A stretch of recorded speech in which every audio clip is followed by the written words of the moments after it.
for the Juggernaut and the Meepo. Juggernaut Ducks here because they seem to like to play around these kind of Juggernaut Emblem melee cores, and they Iron Shell and they run at you, and they have really good team fight. You do have a small opening though. The second most played hero for Bingo is actually the Bat Rider, and that's probably going to slip through this first part of the pool. It depends if Ehome decide to ban it. They're gonna ban the Bat Rider, so. Execration's turn to pick. So they get to try and play something slightly more different. Well, probably the Ogre. I know they like the Ogre. Oh, that's very different. Wow, really? An Ogre? Winter, surprise me with more predictions. Visage coming up next. It would be interesting if no one picks up Ogre, but never mind. It's going to be the Ogre anyway. It's just too damn I'm wondering, is there ever going to be a team that doesn't Shush, pick don't look at me like that, Winter. Don't you dare look at me like that. Yes, I concede. I mean, if you don't pick the Ogre, do you feel like you have to ban it first phase? Yes. Like, if you're not planning on picking him yourself, that's a must, right? He's such a good hero. Well, unless you have a way to deal with it, like you're trying to get a better trade-off. Like We're going back to the Undying. There we go.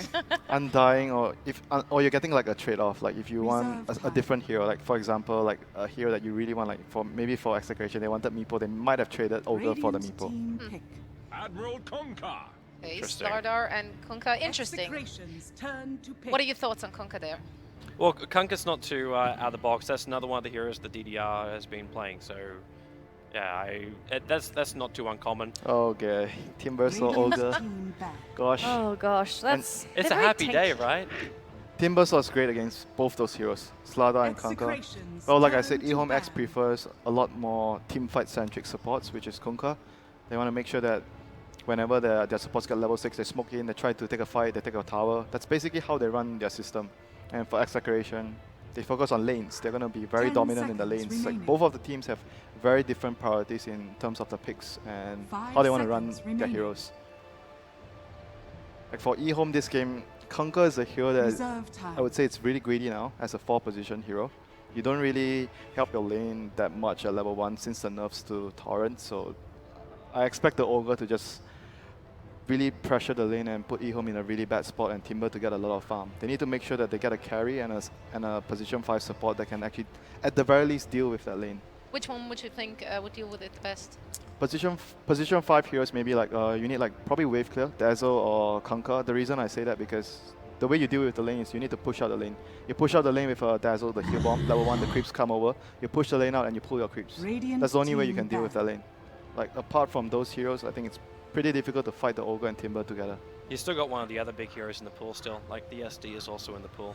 Yeah, but it's kind of like SD is like really weak as well. Like SD Kunkka, I don't know, like those two supports. They used the same role. Yeah, they used to be really good before, but right now they are really weak at level 1, and that's when the Ogre is going to exploit your weakness and it's going to punish your lane.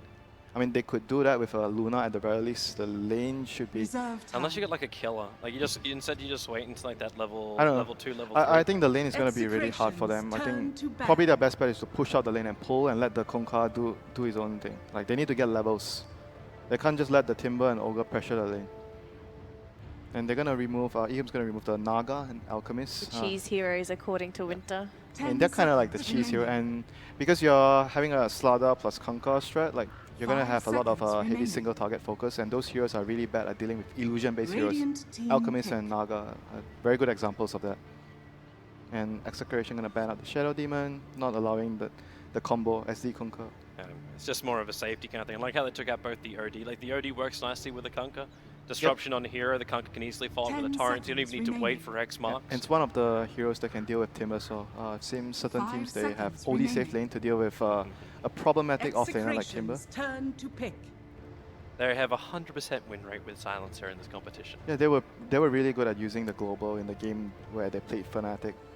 But how are their lanes now with a support Silencer going up against what Execration has? Depends on what carry that they go for. They need a carry that's really good in the laning phase. 5 seconds. Clinks comes to my mind. You have the Searing Arrow and you have the M damage, but it's a hero that you don't see so much nowadays. It's going to be very difficult for them to solve the laning problem. They have to like try to get something else elsewhere. Otherwise, the lanes are going to be really hard for them. I'm still wondering where they get their magical burst. You mean for the Timber? Yeah, like something just to take him out before your Timber reactive armor can kick in. Either that or you need to have like a really quick, heavy damager, like physical damager, I don't want to say like you want to go straight for a Phantom Assassin, but If you go for PA, the lane's definitely going to be hard. yeah, that's when you rely more on the Silencer and the Kunkka to zone out the Timbersaw. Does Execration play Wisp? Not that I know of. I know DJ plays the Wisp, but since he's the offlane now, I don't think the other two players plays Wisp. That's better. Okay. Radiant Toby, you happy team with the pick. Disruptor? How's I'm always happy with A new Disruptor. hero, Toby. Yay! Man, I cast so much Disruptor when I did the EU qualifiers for Boston. Like it was in like 100% ban pick every I game. mean, it's a very good support hero with the Glimpse and the Static Swarm. Like We the haven't really seen him much 10 this tournament though, seconds did yeah, we? because of like a lot of lane pressure. Like Disruptor doesn't do well in the early game where you're 5 up against like a, seconds for example, a remaining. Bounty or Ogre. Like you get pressured too much and you can't get your levels. That's when Disruptor struggles. And most of the teams in Reserve C time. do play like that. They run a roamer and they pressure you. You can't really just pull and get. Obviously, if you can get to level 7 at a good timing, Disruptor offers a lot to the team. That's why I'm wondering like what Ehome.x is going to do as far as their movements go. Like we were talking like they are a great team with early movements. Now how do you do this? Like you're not going to roam into an Ogre Disrupted dual safe lane. They're going to focus on getting levels. Like I said, their priorities in team fight. 2 team fight supports, Kunkka and Silencer. Both of them require levels significantly. So they're going to rely on that factor to pull them back into the game. Maybe they are okay with losing the lanes, but they're going to count on their big ultimates to, you know, win a fight, come back into the game. You also need something for push as well, because even though you win a major team fight, if you don't have the push, you're not going to be able to achieve anything. Timber is going to have so much fun in this Execration's lane. turn to pick. Lifestealer is not a very good safe laner for dealing with the Timbersaw, but it has really good synergy with the Slada. So you can see the way Ehome.x is picking, they are not really too concerned about what XCTN is going for, even though their lanes are going to be hard. They are really focused on 10 what we want in our seconds strat, remaining. what works well with our strategy. We're just going to go for it. We're going to go ahead with a weaker 5 lane, but we're going to seconds come back in remaining. the team fights. But do you think that could bite them in the ass, that they're not really drafting reactionary, but just Yeah, more to their comfort? some teams do draft like this, and they don't really care about what the enemies pick, but they're really focused on what they want. Radiant I mean, it could team work, couldn't back. work. It might work, it might not work. I think it all depends on how badly they're going to lose their lanes. If they're going to lose their lanes really badly, I don't see their draft coming together. Because XCTN will run over them with the Puck plus Timbersaw if they lose all their lanes. But if the lanes is somehow maybe 60, 40, 10 70, seconds like remaining. not that bad, then I can see Ehome still winning in the team fights. 5 seconds remaining. They have 3 strength heroes against Timber. So if they don't control the Timber in the fights, in the Reserve lane, time. and he's going to get an early Bloodstone, he's just going to be very problematic in the fights. That Silencer has to do so much, and I'd actually look to see Kunkka. Like we've seen some Kunkkas go with this Tidebringer early kind of build. I kind of want to see more X marks to try and drag the Timber back into open wounds and hold him in Yeah, position. but the thing is, like in the lane, what the Ogre needs to do, just to make sure that Timber gets 2 things. His Yeah, permanent that's shield true. We've got to remember and this is a dual lane. yeah, double reactive armor. Once he gets his 2 points in reactive armor and his permanent shield, there's no way they can do anything against the Timber. You can't stop the Timber from farming in the lane. I'm wondering if Ehome then just dodge, because like Execration's turn they're, to ban. you know, you don't want to run a Slaughter versus a Timbersaw. That's even worse. Yes, that's also really bad. Like your options are not very good. They They're can't just gonna, even- yeah, I believe they're just gonna stick to their guns, play tri lane safe lane, and leave Slada on his own, which I think he's gonna get 10 seconds very remaining. little on the off lane, and just rely on the team fight with the Silencer and the Kunkka. Right, Ehome need to switch this up 5 completely and seconds just remaining. put the Lifestealer in the mid and run like a different hero on the safe lane to work better against the Timbersaw. Reserve time. Because this feels very rough, no matter how I look at I don't know. the I lanes. think they might just stick to their guns. Maybe pick a TA, stick to their minus armor and team fight and roach control. That might be actually better for them. Yeah, they would hit this really sweet timing in Yeah, the mid TA game. against Puck is a good matchup by itself. So at the very least, you're going to ensure that you win 1 lane. If you lose all 3 lanes, I'm going to find it very hard for Ehome to take a team fight. And they're going to ban out the Razor. Execration's turn Good to laner pick. against the Timber. They're just mainly drafting around, making sure that Timber has a good early game. And for Execration right now, basically their carry options are pretty much very open. They can pick anything 10 because the lanes are seconds not going to be under remaining. pressure. It's going to be a lone Slaughter against a Disruptor +1. Slaughter's not going to 5 get too much from seconds that. remaining. I wonder if they actually find like one of the normal counters up against Lifestealer. Like the Reserve Ursa time. Warrior is kind of Ursa, where yeah, my, Ursa's fine. is where my brain's Ursa, going. morph, like anything, like morphing even. Like, Yeah, there's a lot Morphing of would be nice. options. You don't have a great replicate steal though when you go This for is morphing. this is great That's gonna be against better. the Slaughter, Radiant the War team Cry. pick. Yeah. Like the lanes are just going to be so good for XCTN, all 3 lanes. I mean, all 2, the top lane and the bottom lane. Mid lane, I'm not sure because Puck, you don't know Puck, who is he going to go up against yet. The worst matchup is probably at the moment like TA. 10 seconds remaining. Yeah, that Slaughter's going to get destroyed in the off lane. Disruptor is so good again. There's a 5 reason why in the seconds European scene, remaining. Slider 3 position was starting to fade out, and Disruptor support was one of those big reasons. Because there's just no way to Reserve escape time. it. You get storm bolted up, you're going to get put in the wall. You get a higher point up in Disruptor's glimpse. Slider can't come over, Yeah. like unless he leeches the experience, he's always going to be in 10 I trouble. mean, it's also the seconds fact that he's up remaining. against Sven, which has a 2-second stun.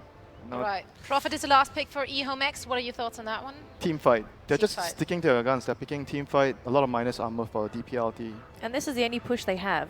But I think they're just going to get run over in the lane sense, so I'm just going to stick to XCTN. All right. Would you agree with that, Danny? Are you also thinking that Execration got the better draft out of those two? They do. Their draft is, it's much more versatile than what Ehome have. Ehome, they've got a one-way trip to victory, and if they take one wrong turn, that's it. Toby?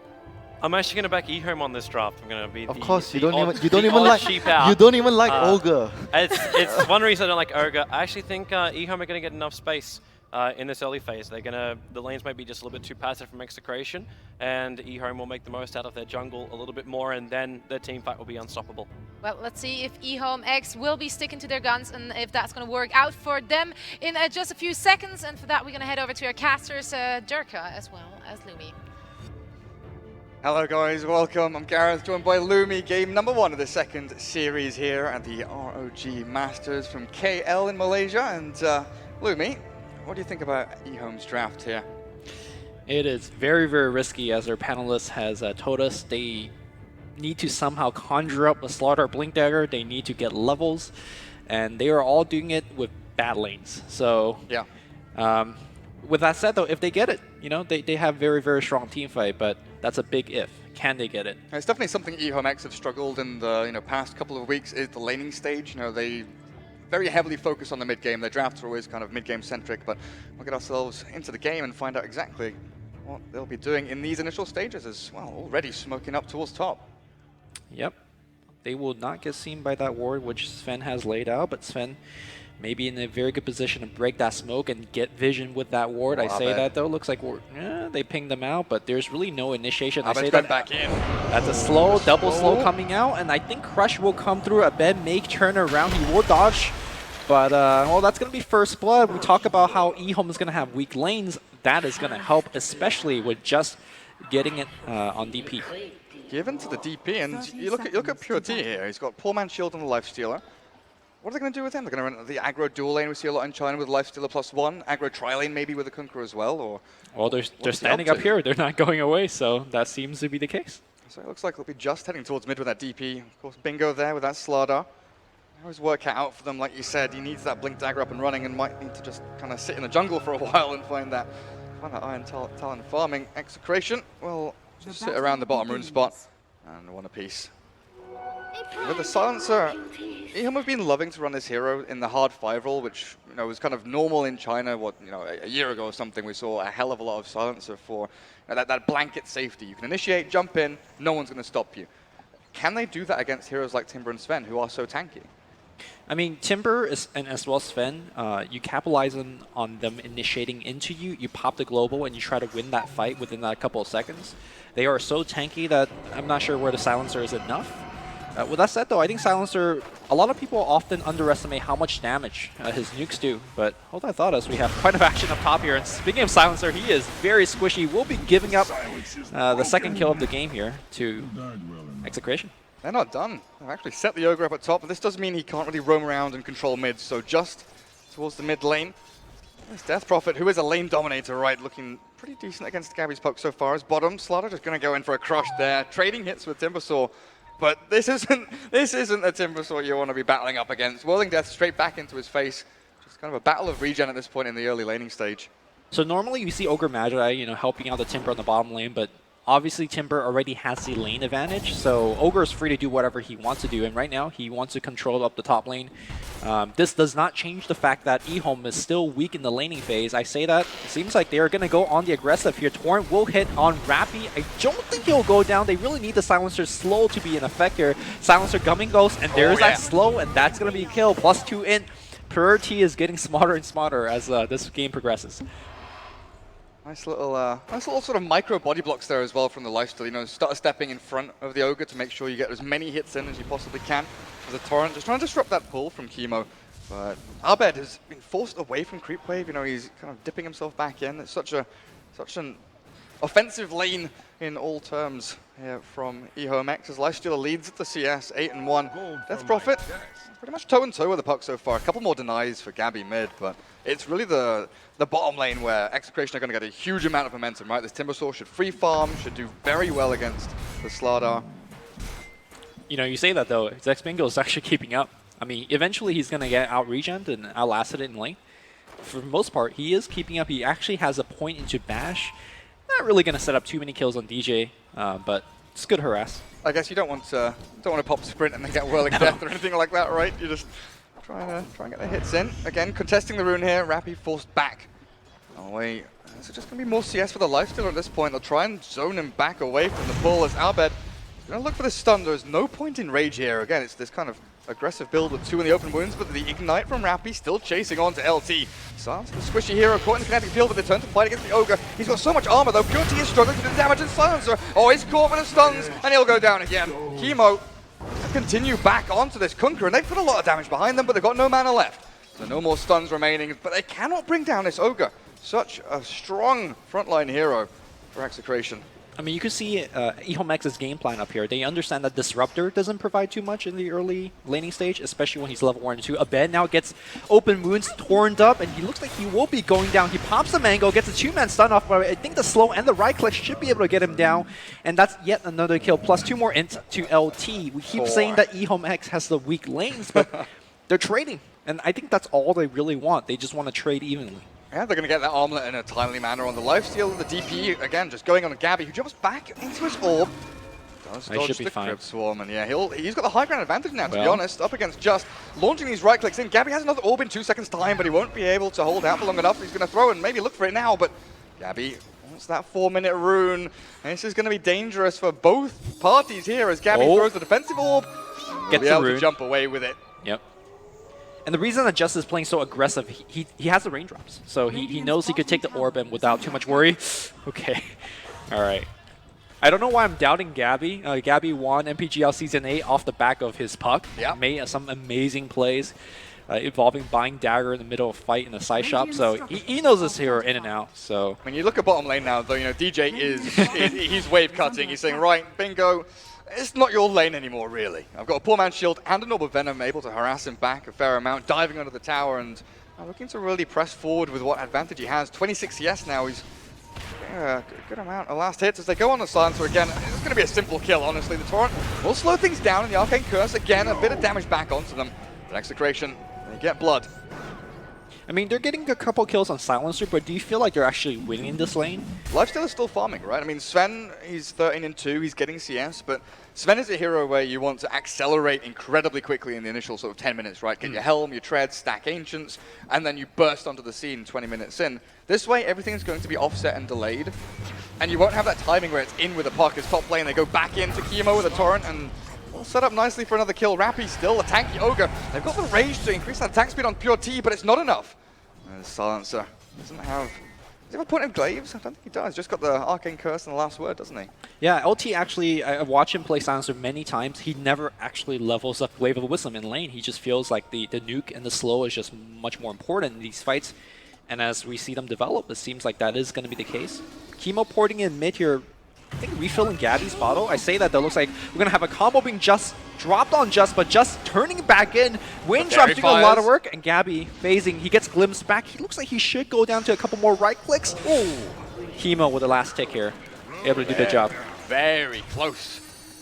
Just stepping his bounds just a little bit there.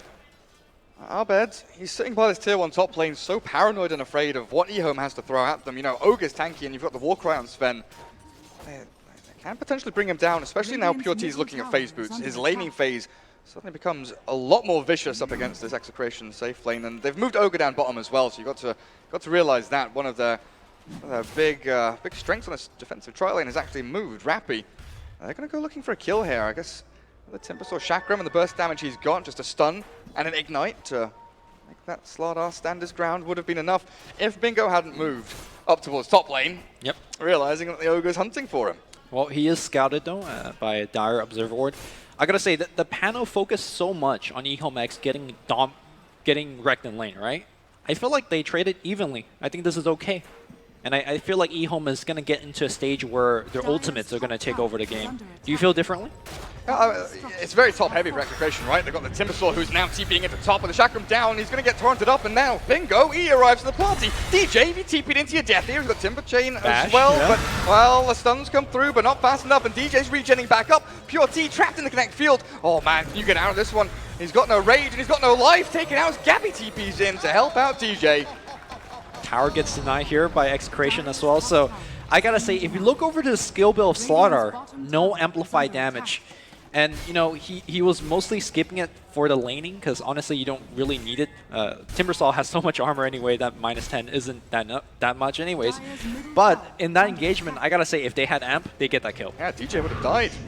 Abed does have Rappy just behind him, but this is kind of what we were talking about in previous games. The kind of strategy that has kind of come out of China in the past month or two. You know, you have this aggressive tri lane or aggressive dual lane with your normal one-roll carry, and then 7-8 minutes into the game, you swap your lanes, put them back near their own safe jungle so they can farm that more efficiently. But also, you know, they've put Bingo up to what, level 7 now.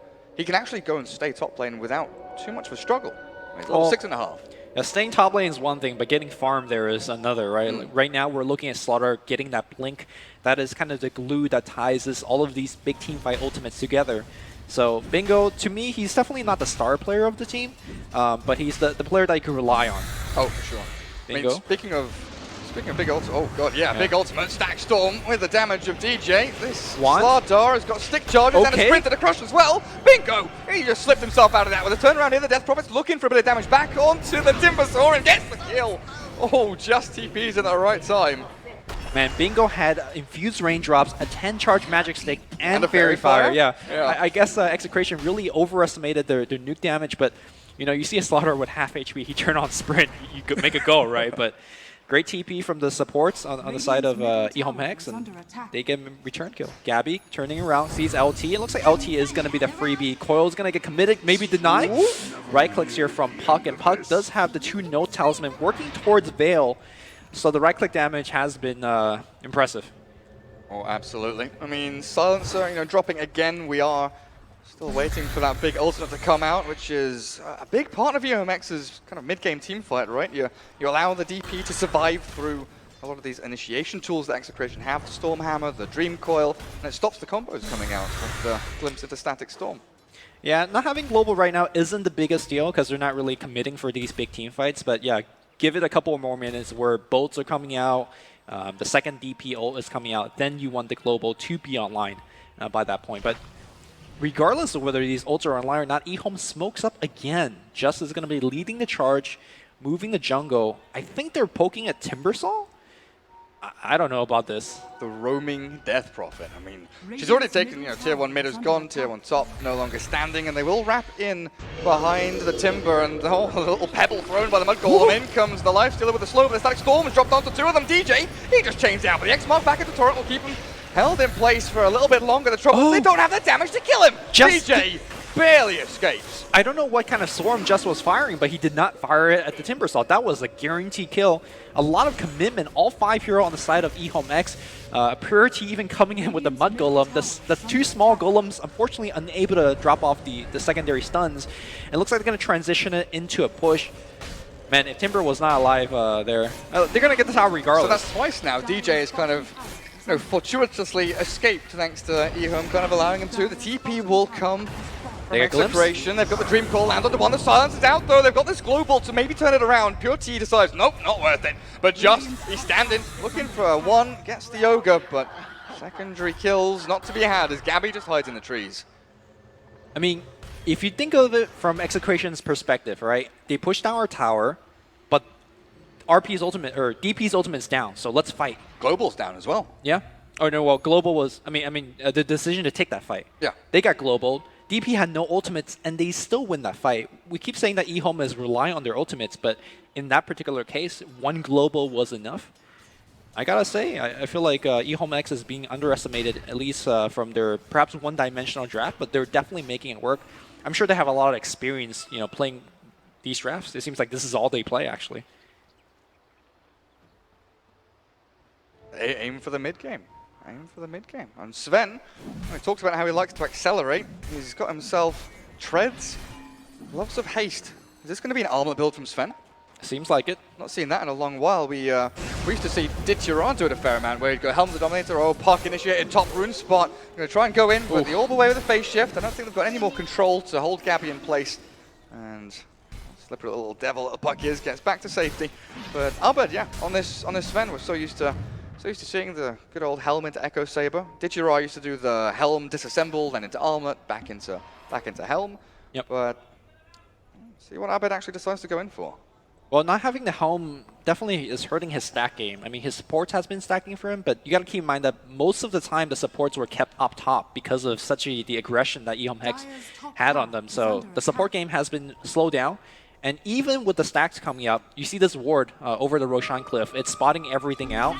And I bet you that Ehome.x has smokes ready. They are ready to contest that stack as soon as Abed goes for it. And Kimo is going to stack it one more time. It's pinged. You're exactly right. It's pinged out by the Slardar. Bingo's like, you know what? They're stacking it. They're stacking it more. We have to go and contest this, but it looks like the first plan might be a move up towards the top tier 2. That's where they're all gathering for Ehome.x. Well, Execration, they make the movement down to bottom tier 1. That's a gimme. Yeah. Take that freely while Sven can sweep through the jungle, clear a couple of camps. Ehome.x prepping themselves for maybe a dive onto the Ogre, who is all on his lonesome at top lane. Oh, DDR is going to come in here, drops a ward. Is he going to expert? No, Rappy's going to be able to freely go. Waddles away. And I think the big pickup is Slaughter now gets the Blink Dagger, so... 13.5 minutes. Yeah, Ehome.x is completely online now. They are ready to do whatever they need to do, and perhaps the first order of business is take down the tier 2, but Abed is going to get that Ancient stack meanwhile, so I say that's not the worst trade for Execration, considering that they had to use a DP ult for that tier 2. And there is the armlet for Abed. And like you say, they've got, armlet lifestealer. They did use the Infest just now to clear the creep wave a little bit faster, but they smoked up, moving towards the Ancients. Oh, what and a they storm! go, the Static Storm's down, the Silence is out. But can Ehome actually turn this one back into them with a boat? The Ogre looks like he's going to drop in with a stick charge as he's gone, but DJ, oh DJ, Timber Chain, where is it? He's got the nuke damage back into the DP, the coil. Gabby comes in with a great silence as well, and DJ finally drops. Ehome.x, they're still holding their own though, low HP with no sustain. But Execration, leveling. Oh, Bingo! What are you doing? He jumps into the arms of Abed. He accepts that graciously as Gabby's chased up towards the top rune spot. Torrent through with the silence, just has got him in his sights. But Gabby, with a face Still shift, alive. jumping himself. No, he jukes it. Where's he gone? Oh, he went up north. All right, so after the dust has settled, all of Ehome.x's big ultimates on cooldown, and they lose a fight 3-2. They did get the tier 1 tower, I want to say, or has that been down since, or before the fight even happened? Tier 1 mid was already gone. Okay. I do believe the Lifestealer actually missed armlet toggle and just died to a creep wave. Well, that's Blink for Puck now. Yeah. Radiant's middle tower has been This is denied. looking decent for Execration with, we were talking about the way that Ehome.x, that was one of their peaks, right? One of their little spikes where they've got ultimates, they've got initiation tools. But that storm by Kimo was absolutely insane. they didn't expect that to come in through the trees. Because they came out of smoke, right? Ehome.x did, and just that reaction was so fast by Kimo. That saved the team fight. Quick cast is a wonderful thing. Yeah, if they did not get that storm, they get completely wiped. But here comes Bingo again. Blink out. stun, and Gabby. I don't think he will be able to blink. Well, okay. Oh no. Oh no. I think maybe he could have stayed in that phase a little bit longer, but it is a low-level phase, so probably would have gone down regardless. It was even pinged out by DJ, maybe just a little bit too late, realizing that they were on their way. The Dar Observer is a little bit deeper in that Radiant jungle, but they're moving very swiftly into the Roshan pit. I mean, this is what I like to call the ABC of Dota, right? You get a kill, you get up objective. It's just simple, textbook Dota. Oh, that's so unfortunate. If DP had waited 3 or 4 seconds, that's an arcane rune ulti, but Bingo will just grab that one up. It's DJ. Yep. He knows what's up, but can't really stop it. No. Physical damage and the minus armor coming through from Ehome.x. They make short work of the big man. And now look to, again, like you say, the ABCs consolidate what they've managed to gain. Top tower is under Push attack. down on this bottom lane. Sven going for that Echo Saber after the armlet. I gotta say, I feel like the offensive trialing of Ehome.x has really worked out. Not only has Sven not been farming well, his stacks has been delayed. Normally at this point in game, a free farm Sven will have Echo Saber, Helm, and Blink. Yeah. And he's ready to win team fights. At this point, I feel like Abed is not ready to contribute. In fact, he needs maybe 5 more minutes of free farm, and that's another set of ultimates for Ehome.x to take objectives with. That's more Lifestealer and Vest Bomb ganks. And right now, I feel like Ehome is really, they're the one that's controlling the game. Aggressive as Puck jumps in. There's the armor toggle on with the global silence to save him as well. The boat lands onto Gabby's head with the turret on top, and they've got the X mark there as well. Storm. With the static storm from Chemo. Well, this DP gets out of the Connect field. The glimpse back won't do too much as Gabby's finally taken down, and bingo, he has got a secondary target in his sights. That's an easy twofer. As Execration, it's their turn to smoke into death. Kunkka is a very annoying hero, as you see that he X marks the spot. I don't know why that spell has an 8-second cooldown, but it's being spammed throughout the team fight, and it's guaranteed kills every time around. Just has also displayed his Jewel Scepter, use it on the Disruptor to give him that secondary kill. And I don't believe they use any big... no, they use Global for that one. Just to save the Lifestealer when he got jumped on. Yep. There is your Bloodstone for DJ. It's 18 minutes in. And again, it's one of those things where he was given an exceptionally good laning matchup, but the way he's had to rotate, the 2 deaths he had especially, set him back a little bit. Yeah, he's 1, 2, and 3, and Bloodstone is generally the common build here for Timbersaw, but I can't help but feel that maybe something like a Hood first might help him survive. What do you think about the kind of the hipster build nowadays, where you don't go for the Bloodstone first? Yeah, I've even seen maybe go for just like a rushed Hood, no boots, no arcades, nothing. Like he goes Hood mid Timber. Here I'm not so sure with all the physical damage, like what magic sources they've got, a bit of silencer, a bit of DP. But I'll come back to this in a second. As bingo, he sees him, he jumps him, and they've got the amplified damage down onto him with a good old boat and torrent. Well, a suicide from Timbersaw will take him back. As Abed, he's stuck here a little bit in here, but he turns it round with a God Strength and Cleave. But the glimpse just sent back into the Dream Coil there. Gabby tries to hold on to him, but it's just Execration standing on this high ground saying, okay, Ehome, what are you going to throw at us? And apparently, Sven will drop, and LT is only the silence that's going down. Lifestealer, tail between legs, will run himself down the ramp, but Execration are continually chasing through because this Timbersaw is alive. The Granite Golem, I don't think that's going to last too long. Pure T tries to rage and turn and fight, but Rappy, that's an ogre! That's an ogre! You can't kill him! The Connect field is going to hold him in place. Barely enough. Execration, they did it. Ehome a little bit sloppy. They went into that fight with Aegis, but they did not have Global. I gotta say, I think that's really the thing that's tying them together in these team fights. Good initiation from the Slaughter. They couldn't get that burst kill, and as you saw there, the fight was turned around. Gotta say, I think they definitely need Global for every one of their fights, because it's so easy for Puck to come in and just burst down just as we saw there. I mean, that could have been so much worse for Ehome.x as well if the glimpse wasn't sending back one of the heroes. The cleave from Sven maybe could have cleared up a couple before he did die. 12-12 at 20 minutes. A kill score says we're even. That's, how's the overall net worth doing? Lead for one in particular, Execration, about 1,500 net worth ahead. Not a massive amount, but Ehome.x, it feels like they're the team that needs to keep applying this pressure, keep looking for these tier 2 towers, keep the momentum going forward. And DP now, of course, without the Aegis of the Immortal, looking towards the Octarine core. He's going to find it fairly soon if he's able to keep on taking these objectives. But I think the Ehome.x squad is going to slow down a little bit. They've been going through their smokes quite frequently. They just lost Aegis, and the DP ultimate is still on cooldown, so time to cool the jets a little bit, and that's going to give some time for that Sven to catch back up. I say Sven catch back up. He's ahead of the net worth compared to everyone else, but again, comparing to the normal progression of Sven, he feels sort of 2,000, 2,500 behind where he maybe should be. Right. He does have $2 grand in the bank, and he's clearing through waves top, but Chemo smoked up here. I don't know where he's heading. Is he going on a warding mission or something? But regardless, they'll sit behind the Puck and the Timbersaws. They just keep shoving these waves in. Ehome.x all grouped up. That's 5 on this bottom lane. Again, it's kind of on them to make the most of what they've gotten. Find picks, push into tier 2s. But they've got to come back and defend these other towers. Tier 2 top and mid both being pressured by Execration. Yeah. One thing that Execration has done an excellent job throughout this game is warding. If you want to look at Dire Vision, look at the Radiant Jungle. It's just completely warded up, but that's not going to help them as Ehome is pressuring right into the tier 2. Just don't want to commit that ultimate here. No, he'll pop it here. And with that ultimate now used, maybe they could even pop on the high ground, especially seeing like Glyph has been used just for the tier 2. Well, it might be down to Execration looking for a bit of a trade onto tier 3. I mean, they're pushing tier 2 top, and Kunkka TP will move forward. Kunkka has already TP back. He's looking at X and hold people in place. Abed's being pinged out. He doesn't have BKB just yet. He's X. Torn Bolt's going to fly out. Are they going to pop the global as well? Yeah, there will be. And no glimpse back onto the DP just yet. TP out. Toggle. Yule Scepter's there. Gabby comes back in though with the silence as well. This nuke damage is good from the puck, but they've already lost the Sven. DP will be the second to drop as Gabby. Have you got a phase shift? Can you get away? No, you can't. The urn ticks him over. And another one falls for Execration as a 3-for-1. And they defend their tier 2. Did you see if Glimpse was on cooldown? Because normally when you see DP TPs in the tier 2 tower like that, you just glimpse her back, and that'll be the end of it, right? I didn't see. Okay. Well, whatever the case was, a big team fight win here for Ehome.x. Losing the DP does hurt. She's one of the more item-dependent heroes.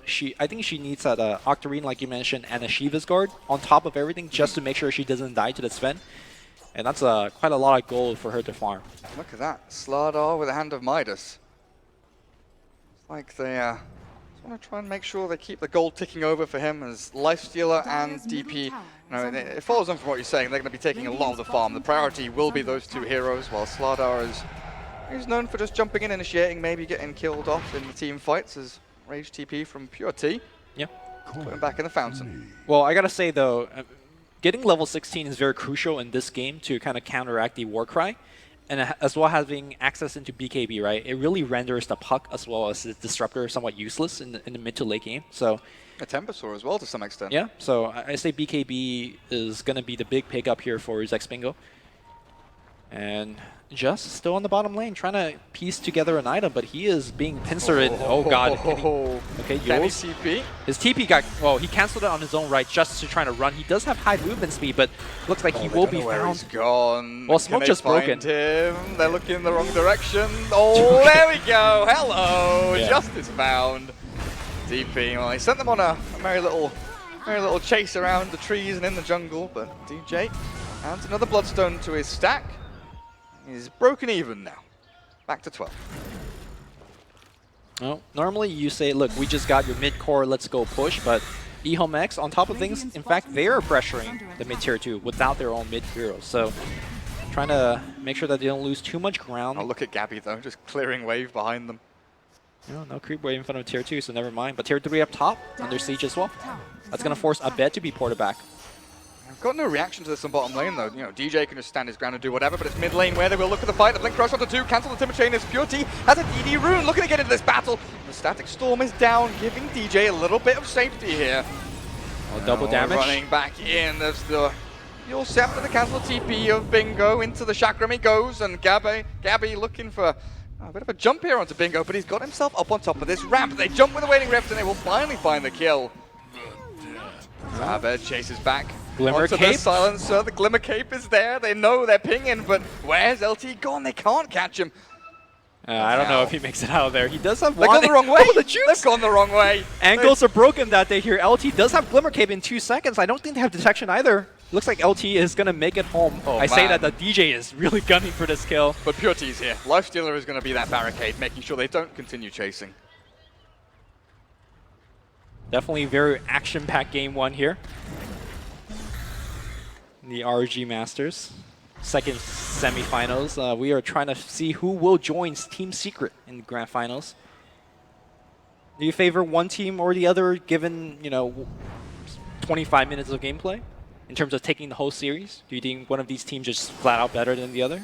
I think Ehome is showing maybe a little bit of weakness here up against Execration, especially with the way the laning phase went. You know, they kind of soldered that issue where the laning stage was weak previously, and they managed to kind of plug that hole and sort things out there. Mid-game decision-making has been decent for them, but it kind of feels like Execration has their number with their movements. Even with the Glimmer Cape there, Bingo jumps into the back lines, and they're going to get the life to the bomb onto them, but Oh man, that Static Storm held him in place. Gabby looking to continue the battle, but the ulti finally comes out of the DP. This damage output, they cannot withstand it, so they're going to have to back themselves away. The chase will be on here for Ehome.x, though. They've got more blinks, more stuns, and well, the Yule's onto Puck. Phase Shift is there as well to try and get her out. Now Abed jumps in an illusion. That's not a hero. Abed, you've got strength going to waste and Lifestealer. He turns the battle. Armor toggle your way through. Pure T keeps himself up and running. Oh, that's a good X torrent as well. Abed, no! As soon as I say they've got their number, they lose 4 heroes for the price of 2. Man, the Caster's Curse coming to ROG Execration's world. And it might not be over yet. Gabby's still hanging around trying to play with the hero. He's got to be very careful of the silence of Just. And it looks like he'll just blink away. He does obviously has Yules to break that silence. It looks like Dagon is going to be coming out. And I got to say, this Death Prophet is... It seems like she's very killable because she's only got 7 armor against the Sven, but they got Glimmer Cape, she's got Yules. They have a lot of ways just to protect her. And given the fact that she has high natural movement speed with Phase as well as Yules, she just juked everybody. And of course, well-placed build by DDR right on top of Just, giving her the Coco Rum to survive. They need to kill this DP. Seems like they're having trouble locking her down. Yeah, it feels like what we used to see for the Manila Major Qualifiers was the Oracle Kunkka DP combo. Yeah. The multi keep you alive and be super annoying strat. With Siphon Soul and all that nonsense, but Execration, again, grouping around this Roshan pit, realizing that Ehome.x do have ease of access, as well as level 2 amplified damage out from Bingo. Can I fanboy for a moment here? It depends, who for? For DDR. Sure. I think DDR is Ehome.x's best player. He's won them a lot of team fights, or he's in this game. Look at his score. He's 1-0-15 on a 4-position support. Already has Mech and Arcane. Looks like he's not too far away from Greaves. So Ehome.x going back into the Roshan pit. And in fact, great scan here, seeing out a lot of heroes. Looks like they will retreat off of that. No DP ultimate, at least not for 5 more seconds. So you could even think about going like a 4-staff or something on Kunkka, right? Go for more kiting ability up against the Sven and Timbersaw. Sure. I think he wants to get Greaves to take off Waning Rift. Yeah, that's a good plan. Yeah. Also, when you get Whirling Death, you could Greaves and debuff that. The debuff. Yeah, debuff the debuff. debuff. Ehome.x will smoke, but under Radiant Vision, or sorry, under Dire Vision. So they're gonna go for the big wraparound, but scan is there from the Dire. I guess by process of elimination, maybe they can assume that Ehome.x are coming from the east. That's what the Dire sees, and it's not very much. They do realize, top lane and mid lane both pushing into tier 2s, and Gabby will show himself. Oh, they're going to just go right back in, right? It's Roshan time, it looks like, for Ehome.x. It's Execration moving themselves into position. The pings come out, the orb gives vision, and Ehome.x might have to retreat away from this one. Silencer up on the front lines, the blink with the silence, the global's down. But does it give them the opportunity to actually engage? The Yules from the Puck keeps Gabby alive, but there's the crush. Great from Bingo and taken out immediately from the game. Sven, he focuses down on Silencer, but he's already popped his ultimate. With just in the middle of the battle. He got slammed a little bit by the Sven there, but it's Ehome.x just running rampant over these Execration heroes. Abed, the chase is on as Sven tries to retreat. Rappy is a freebie here, just chased out by Just DP with a double kill. And Roshan, well, you gotta kill the DP. You gotta kill the DP. I thought that's what the Dagon was for, so you could just insta-burst her down. Again, I'm not sure exactly why Abed went for the silencer when the DP was right in the face. But I guess he just wanted the quick kill. But like you said, the Global has already been used. Silencer essentially is food, and a pretty much useless hero, at least for the duration of the team fight. And again, another fight where DP is, gets to walk around for free. And earlier I was saying that, she needs a lot of items to survive. Look at what she's got. She's got that Octarine. She's got the Yule. She's going to pick up the plate mail now. So I feel like just unless he gets terribly out of position. Is this a... Lincolns or Hex? I mean, either way, right? Like, it's going to give him the tank ability. Aggression or defense, I guess. Well, it just shows that he's so confident that he's not even going for Shivas, which is such a natural extension for DP. He feels like I don't need it. I have both. I have Yules. Sven. Mark into BKB and Blink. Abed will. Oh, but is that a 10-second charge on the BKB, or is That's expensive. It's definitely expensive for Abed. Is it still going on? Shiny and golden. Bottom lane DJ farming with the safety of the disruptor behind, but this is where Ehome.x, they group up again. They've got DP ult ready. Global Silence will be up soon as well, and they can just continue pushing into tier. There's one tier 2 remaining, in fact. Why not think about high ground at this point? Well, they will think about it if Execration does not start pressuring the tier 3s and force them back, but looks like it will not have that time, and here comes Ehome.x. They have Aegis, they have ult, and into the high ground they go. Priority already applying that Desto minus armor on the towers. This is kind of do or die here. They need to get the DP and get her fast. Very early clip for the blink into the stun. They found the disruptor, but it's the Sven, the Yules, dodging the stun there out No for that BKB on DP, Sven. and now, Abed caught. The lifesteal damage with the Death Prophet ulti taken out of the game with no buyback. Tier 3 will go when the pings come out, spamming onto Rax. Ehome.x, they've got eyes on and they want it. Target acquired. DP though, with that Dagon zap, they will finally take one of these big heroes as Pure T dropping low. Yules back for DJ. Lifestealer just armor toggling with the Glimmer Cape as well. DDR caught in the field. Execration have held their high ground for now. It's the question of whether Ehome.x want to turn. LT tries to TP away. Bingo as well. There's nothing to stop them except damage. DJ somehow finds a triple kill out of nowhere, pulls it from the hat and says, right, you're not taking buildings that quickly. You know what that is? That is Coco Rum wearing out. I mean, it helped them survive the Sven engagement. They killed the Sven very quickly. And you're like, okay, we just got the carry. We should be good, right? Nope. Coco Rum wears off. You've been taking a ton of damage, and that DP just dropped fast. And of course, the Dagon really helped it with that regard as well. So DJ is the carry now.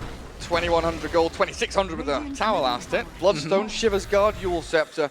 You can think about, you know, going for Boots of Travel at this point. Is there anything big that you kind of want him to go for, like Lotus Orb or you know, Hex? I think Lotus is great. Scepter? Lotus is great, giving them another way to get rid of the silence. Oh yeah. But doesn't seem like he's being locked down too much. I like the Shock Ram though, just kind of increase your damage output, gives you much more base defense. Seems like their tier 3s, well, now the Rax is open, so having extra base defense is quite good. Yeah, good against Lifestealer when Rage is down, you know, you just throw another Chakram in. Good damage against the DP. Just want to keep chasing these targets, and it looks like it's going to be Lincoln's. Okay. A couple of things out there, you know, Glimpse is probably the bigger one. That repositioning tool for Execration is annoying for the Death Prophet to handle. Yeah, he had to use Yule Scepter to dodge the Sven stun the last fight, which, you know, maybe he would have wanted to save it for some.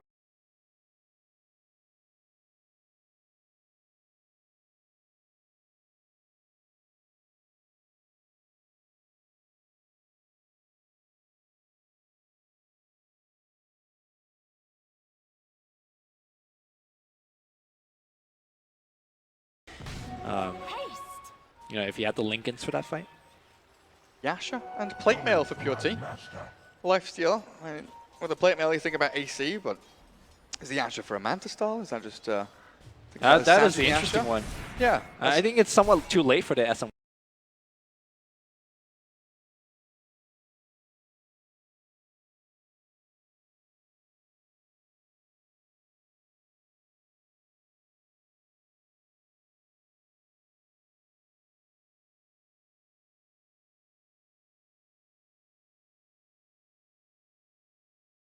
Why, but hold that thought. Abed is going to get jumped in the mid lane. He gets X. There is BKB. He might need to pop it. No, he's going to eat the stun for now. Open wins. He will pop the BKB. There's really no way to lock him down. And Ehome.x should be happy getting that, what is it, 8-second BKB?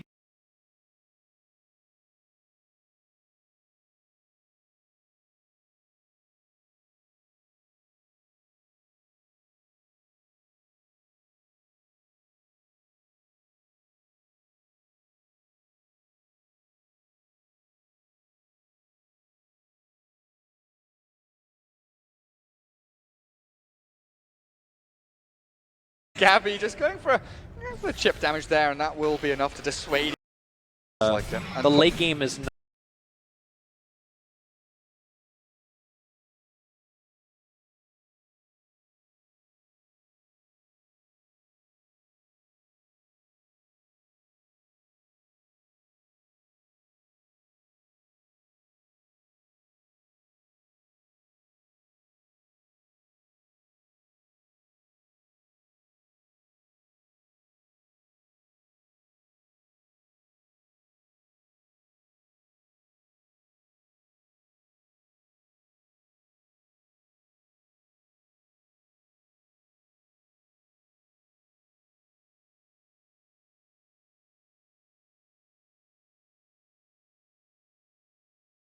Right. Yeah. We've been seeing him. As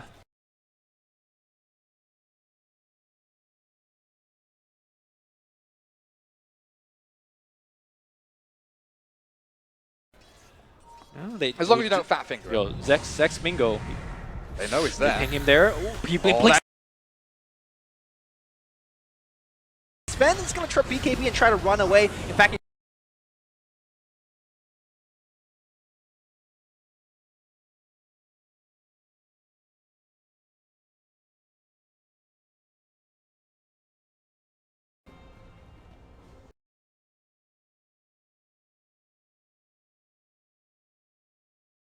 punya clock.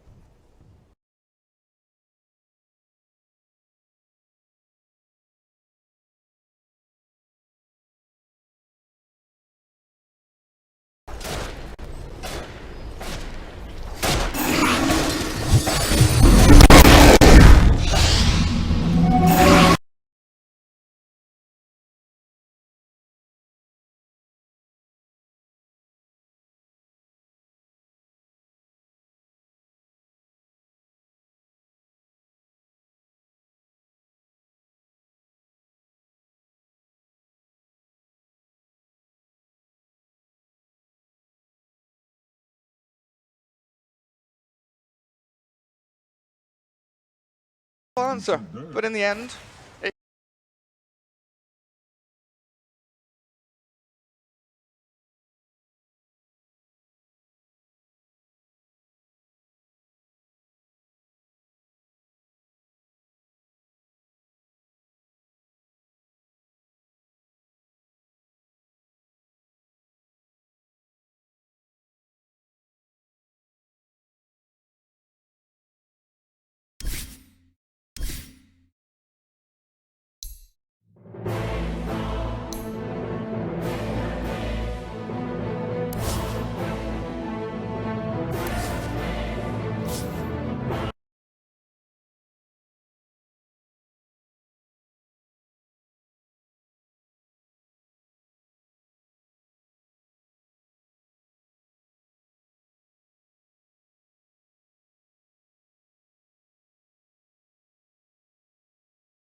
Dire structures are fortified.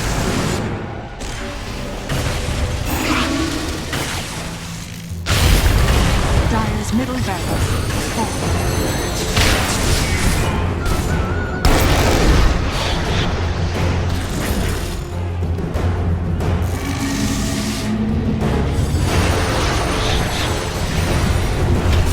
My heart beats. Who's in there? Dire's middle barracks are under attack.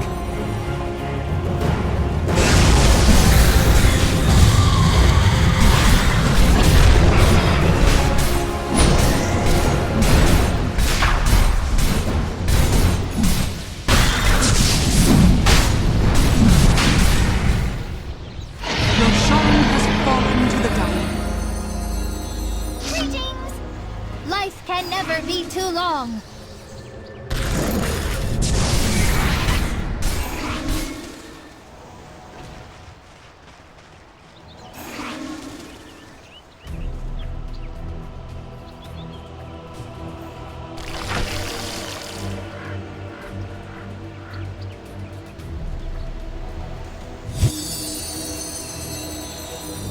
Silence!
Radiant's bottom tower is under attack.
Trust me, I know how to handle such power.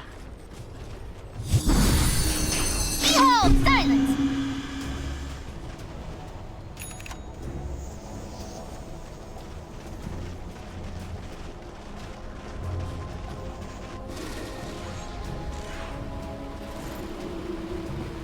Radiant's bottom tower is under attack.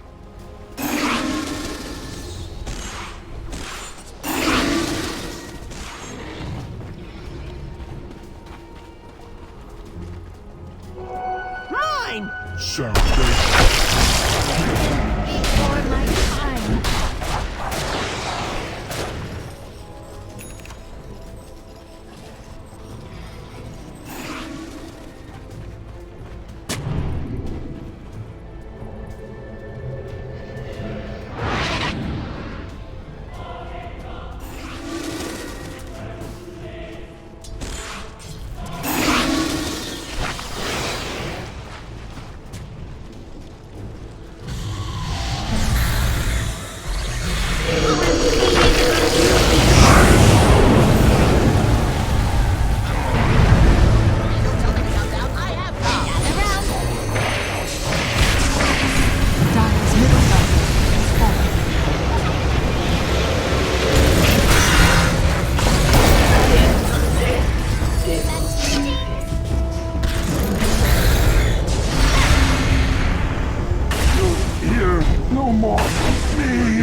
Radiant's middle tower is under attack.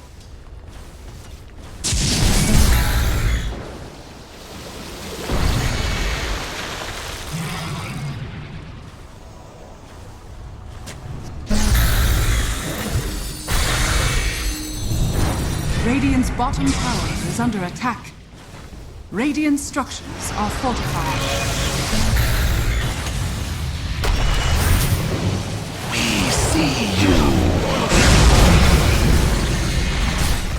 Radiant's bottom tower is falling. Radiant's bottom barracks is falling. Radiant's bottom barracks are under attack. Returns. Silence.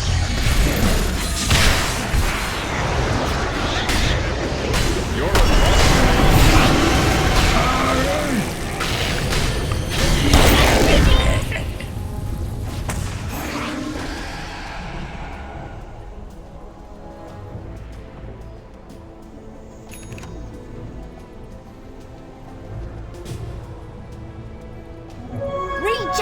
Execration!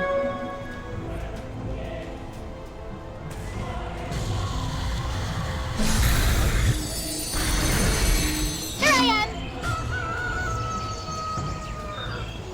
Coin for me.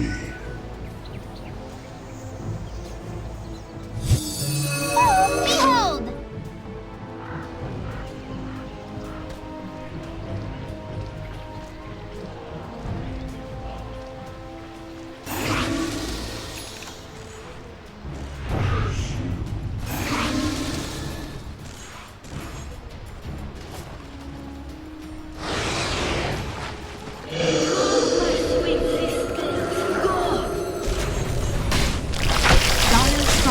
Are fortified. Dire's bottom tower is under attack. Dire's bottom tower has fallen.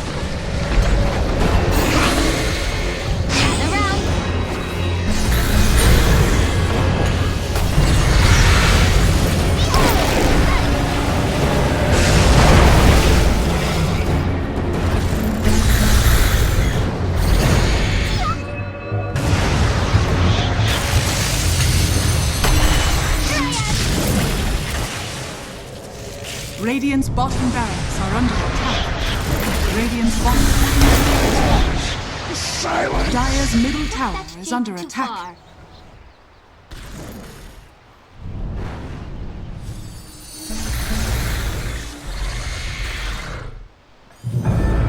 Look who's back.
Dire's middle tower is under attack.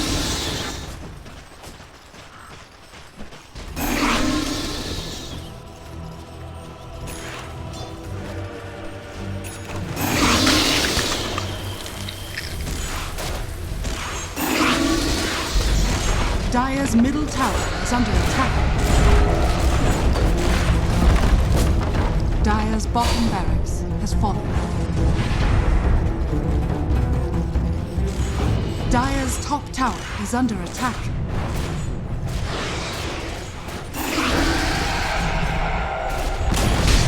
Dire's top tower has fallen.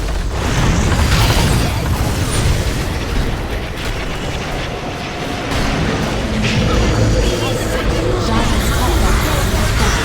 First one! Don't put me up.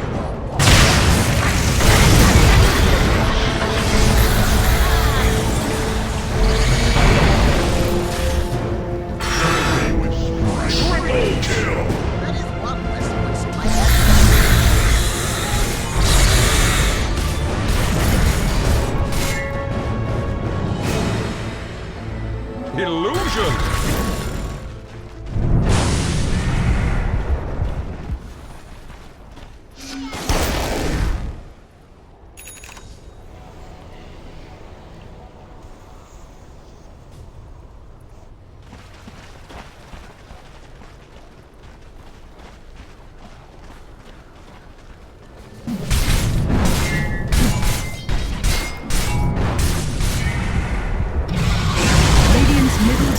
Under attack. Radiant structures are fortified. Radiant's middle tower has fallen.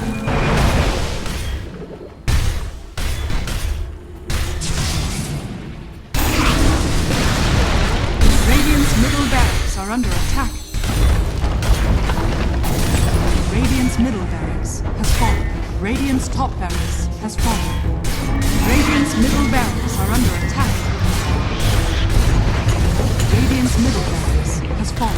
The Dire now have mega creeps.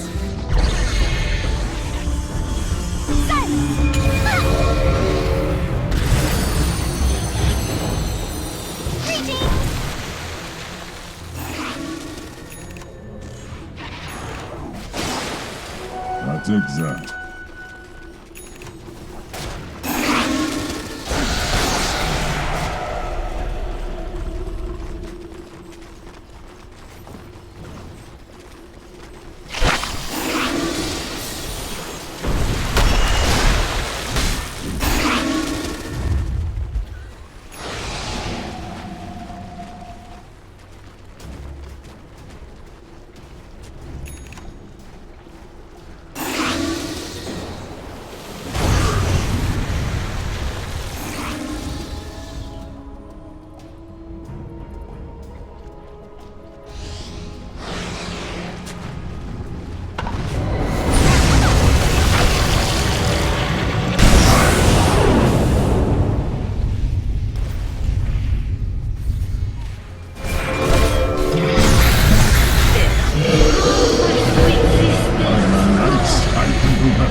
The Radiant now have mega creeps.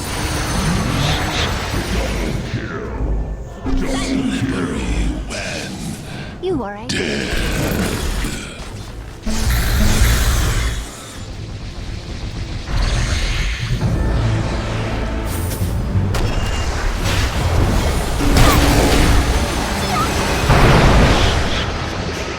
Radiant's middle tower is under attack.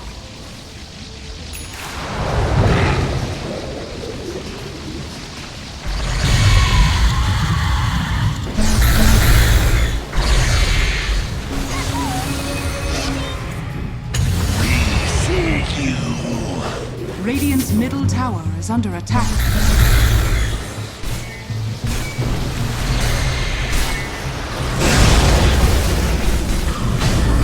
My will run Radiant's red. middle tower has fallen. Radiant's middle tower has fallen. 8 bells and all's well. Execration! Victory!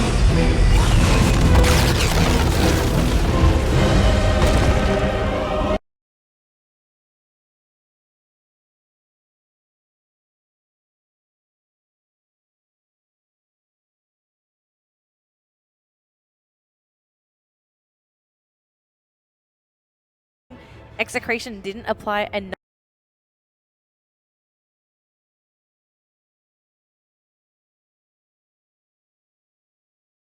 enough pressure to keep Ehome down. They were always the ones reacting because it was Ehome taking charge, and it should have been the other way around.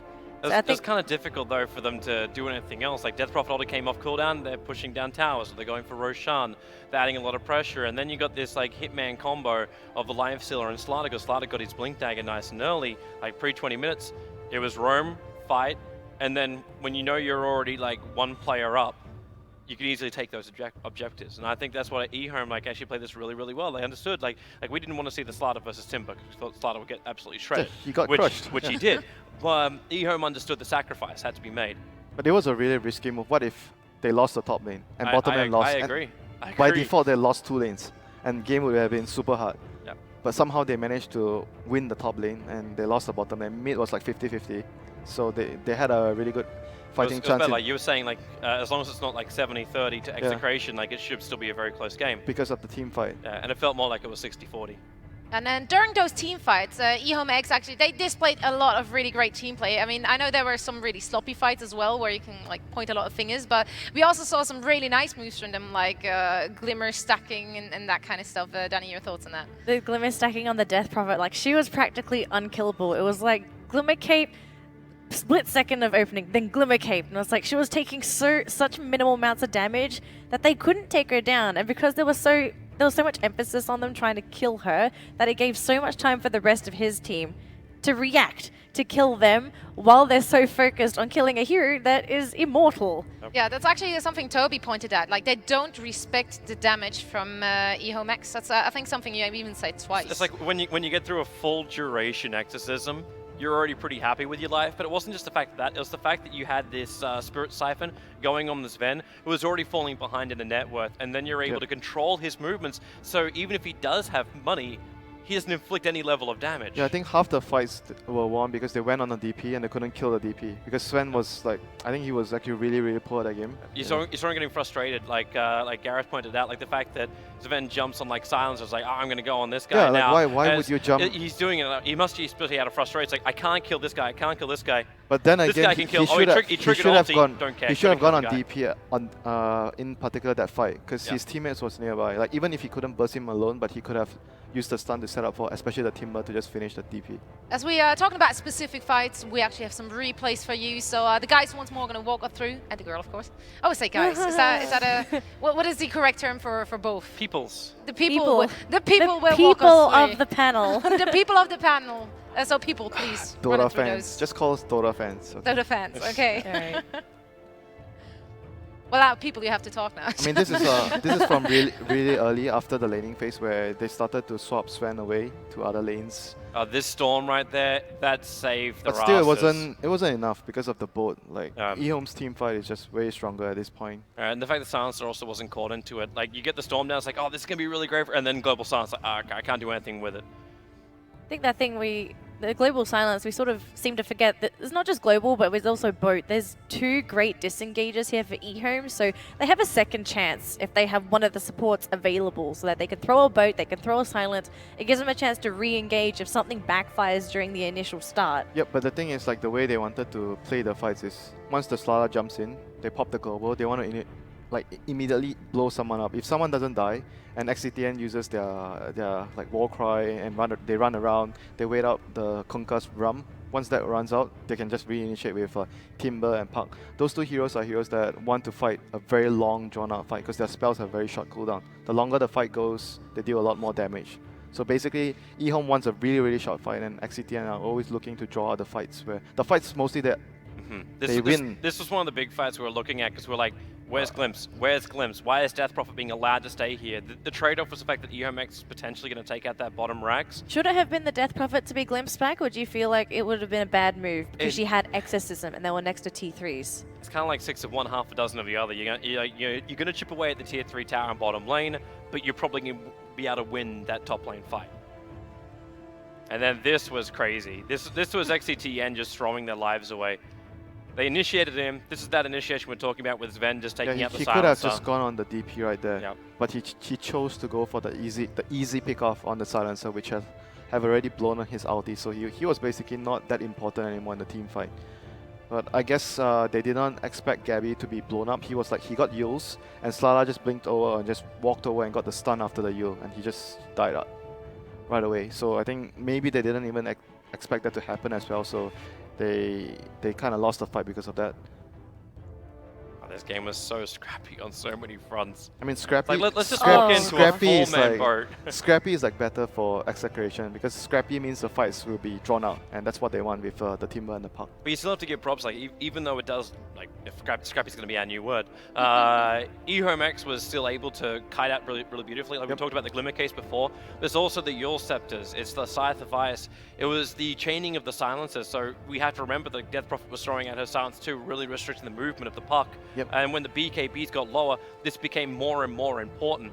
The problem they kind of hit was the fact that Lifestealer always had to go huge, or you ended up just having Timbersaw rip you apart. I mean, this is just the way their lineup works with the Slaughter Lifestealer. You have to kill someone immediately. Like, if you don't, the fights get drawn out, then you're going to get kited. Once your rage wears off, the enemy's just going to kite you and kill you. Yeah. Like, it's just the weakness of their heroes.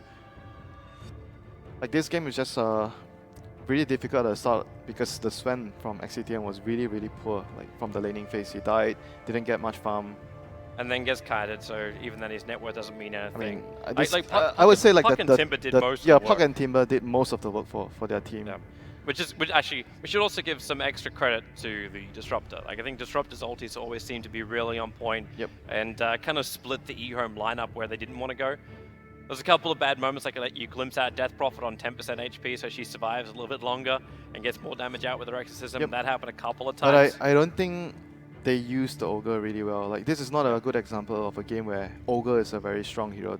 Well, isn't Ogre more like, we won our early lane stages because Ogre is just so amazing there?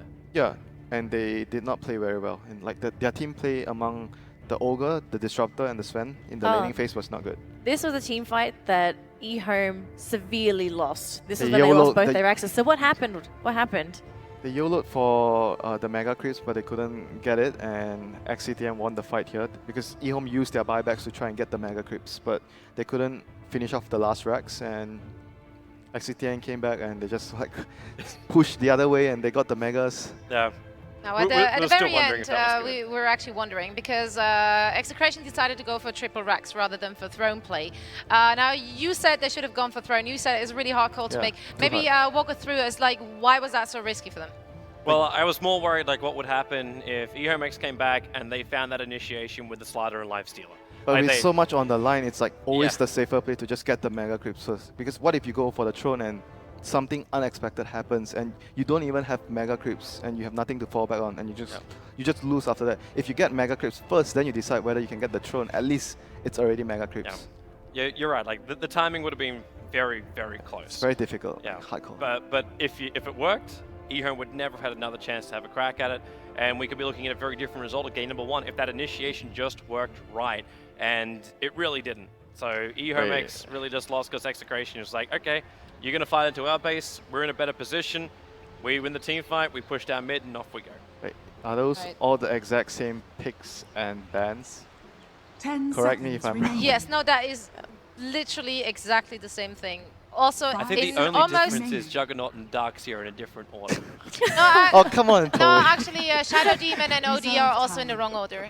They were the wrong way around. Oh, okay. So, other than that... Well, well done, guys. We look at well done, guys. Good analyzing here. Hey, I'm happy with a repeat of game number 1. There we go, Chikiro. That's something. There we go. That's something new now. It's not as though we hit like midnight almost, and right, we would have another 70-minute game. It'll be great. I think Jakiro is great against Timber because you have a lot of magic bursts. Really good against Timber, which has a lot of armor, but you're using spell damage to deal with him later.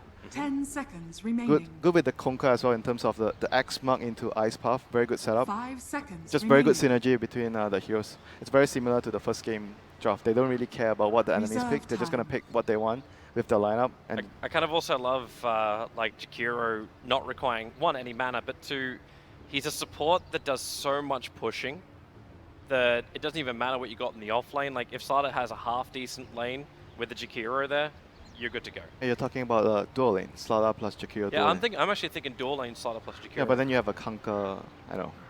What do you feel Execration has to pick to not repeat the first game we saw? Because again, in the early phase, it just didn't seem to work out really how they wanted to. I like their draft, but if I really wanted to change something, it would probably be the Disruptor. Because Disruptor is very weak against multiple heroes. Like, he's really good at zoning one offlaner, but if the situation becomes a 2 against 2 or 3 against 3, then Disruptor's effectiveness in the lane goes down. Because if you think about his spells, like he's really good at zoning 1 offlaner, but against 3, you're not going to just spam the Thunder Strike. You're just going to try and pull creeps and get levels. You're not very good at contesting that kind of lane, so I would probably avoid that hero. That's probably a deny pick. They do not want to give Ehome.x the Slada plus Lifestealer combination again. They played that combination very, very well. Also, Lifestealer just eats a Jakiro. Jakiro can literally do nothing. It's kind of like the downside. Like Jakiro is one of the highest strength gaining supports in the game, so he gets really, really tanky. But yeah, that helps a lot. 65 damage at level 1 as well. 65. Really? Yeah. Would you like to pump out another stat to make us want to pick Jakiro more?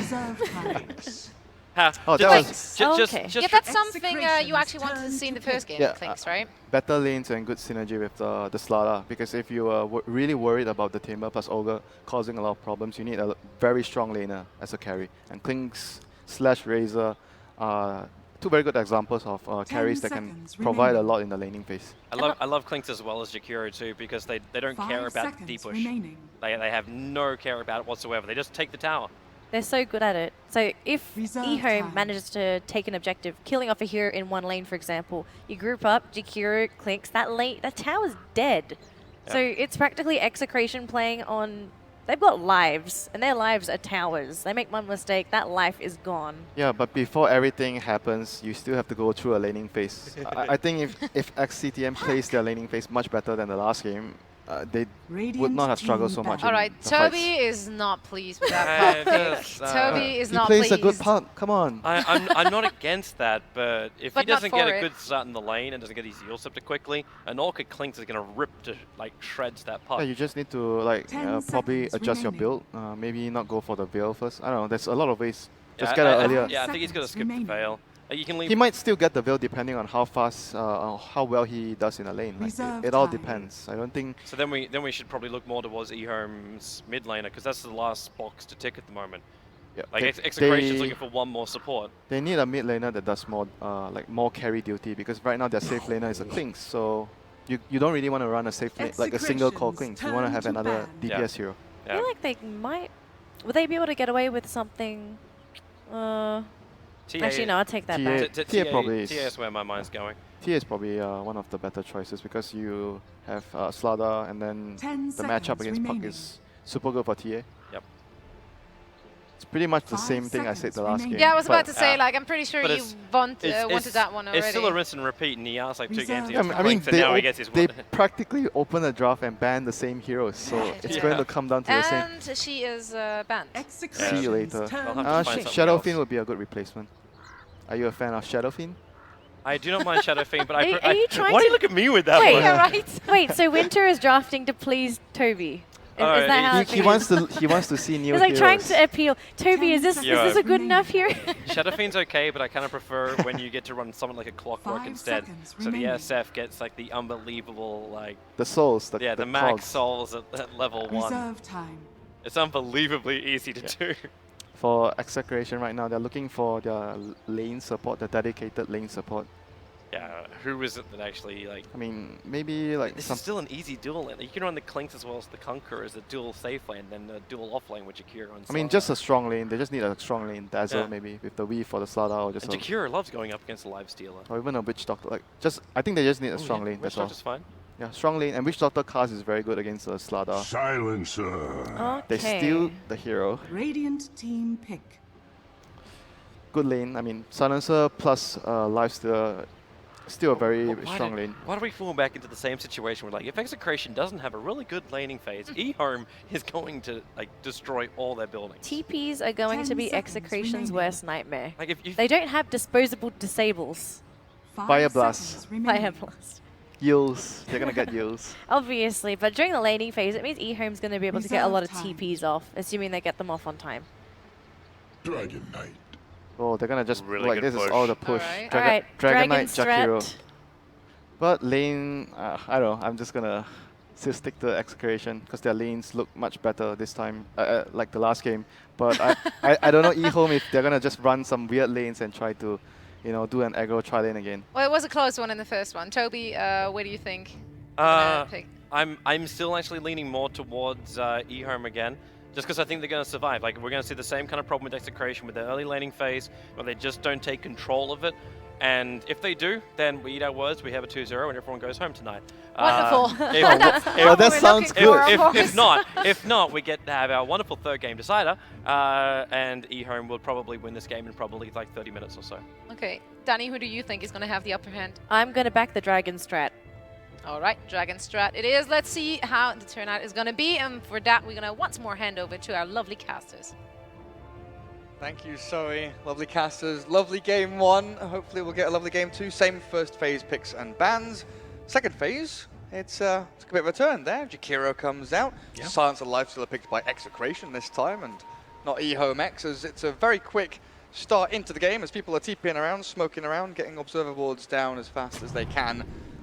And nice little good luck there, and a thumbs up from Just. Yep.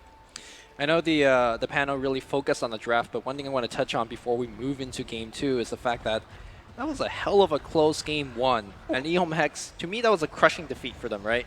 You got to keep in mind this team perhaps not as experienced as Execration when it comes to international lands. I got to worry for them. You know, you lose a close 70-minute game. How does that affect your mentality going into game 2? I think it's one of the things where you just have to, you know, put it at the back of your head, say, right, that didn't happen.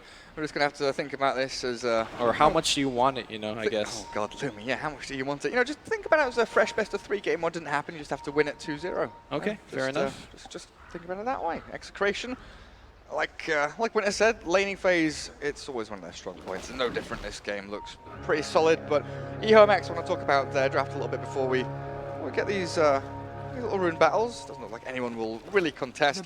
But Clinks and DK, 2 heroes they utilized a lot in the Chinese qualifiers for this tournament for the ROG Masters. And they love playing Clinks against Lifestealer in particular. You know, you've got that great burst damage.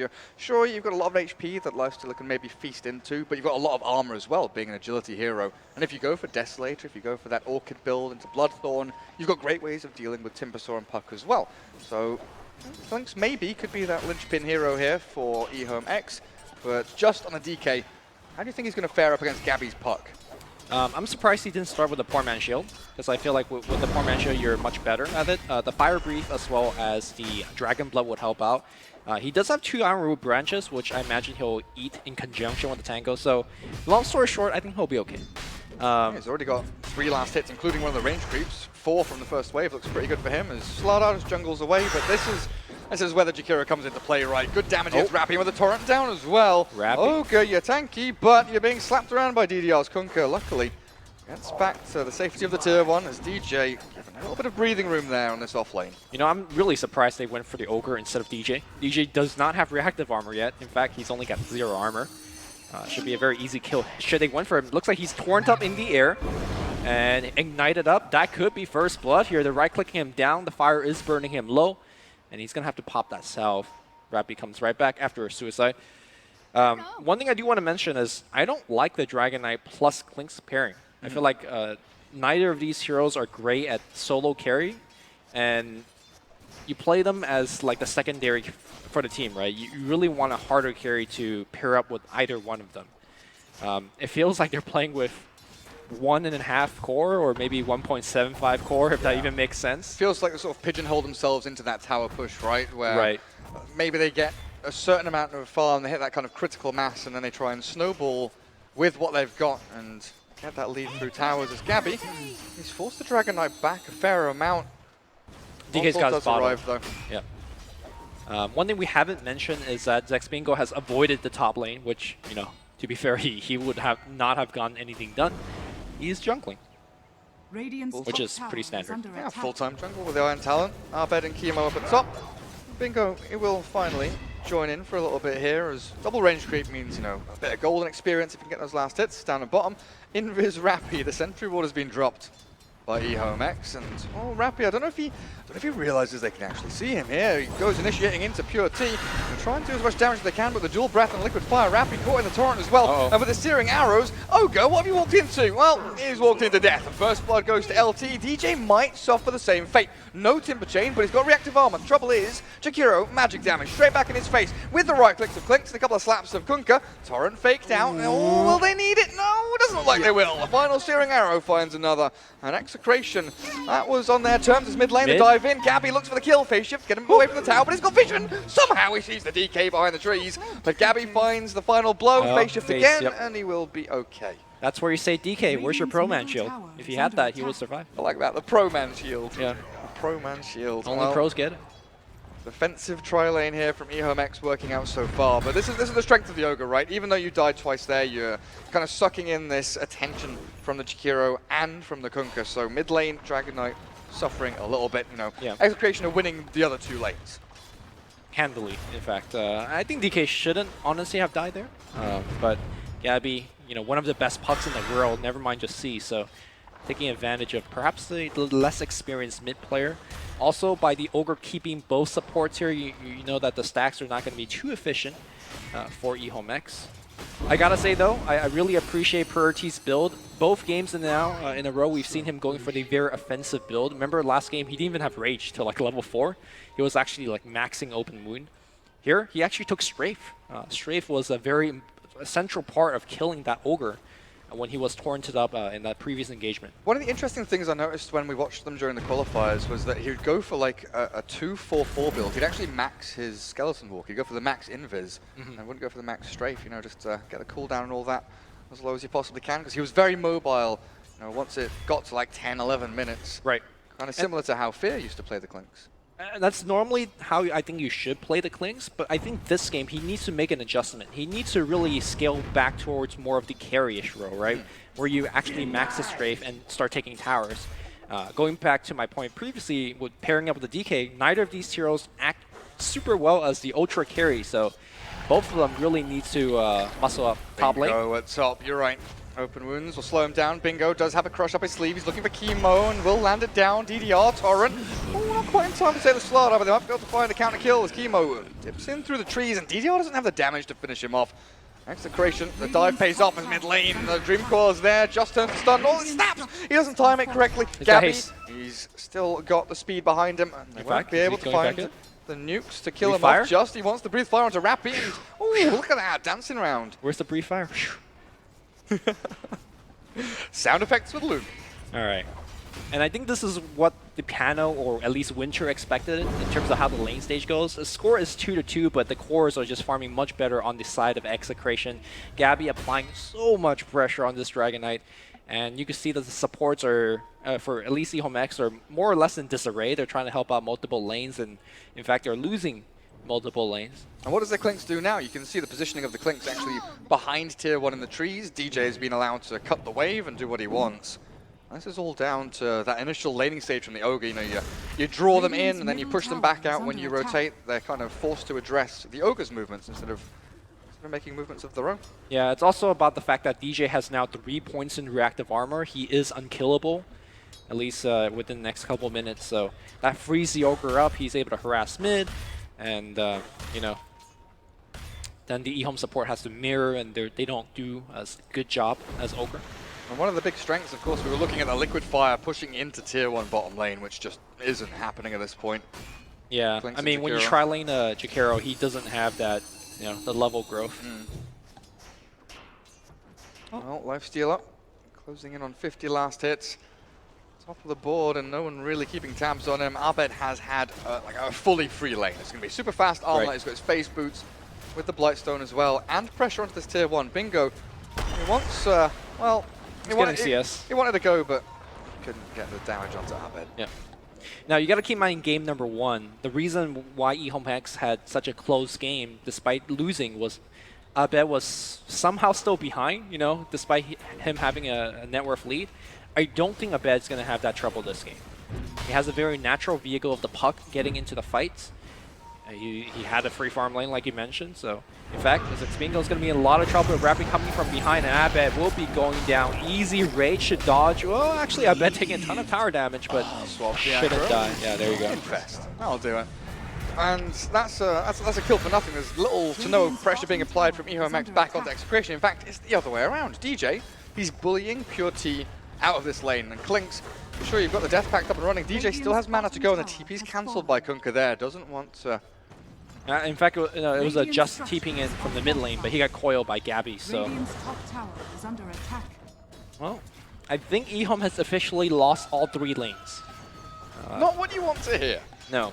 Not what you want to hear is Ehome.x. Bottom rune might be a bit of a battle here. The haste picked up by Pure T. Denies it away from the puck who wanted to refill that bottle.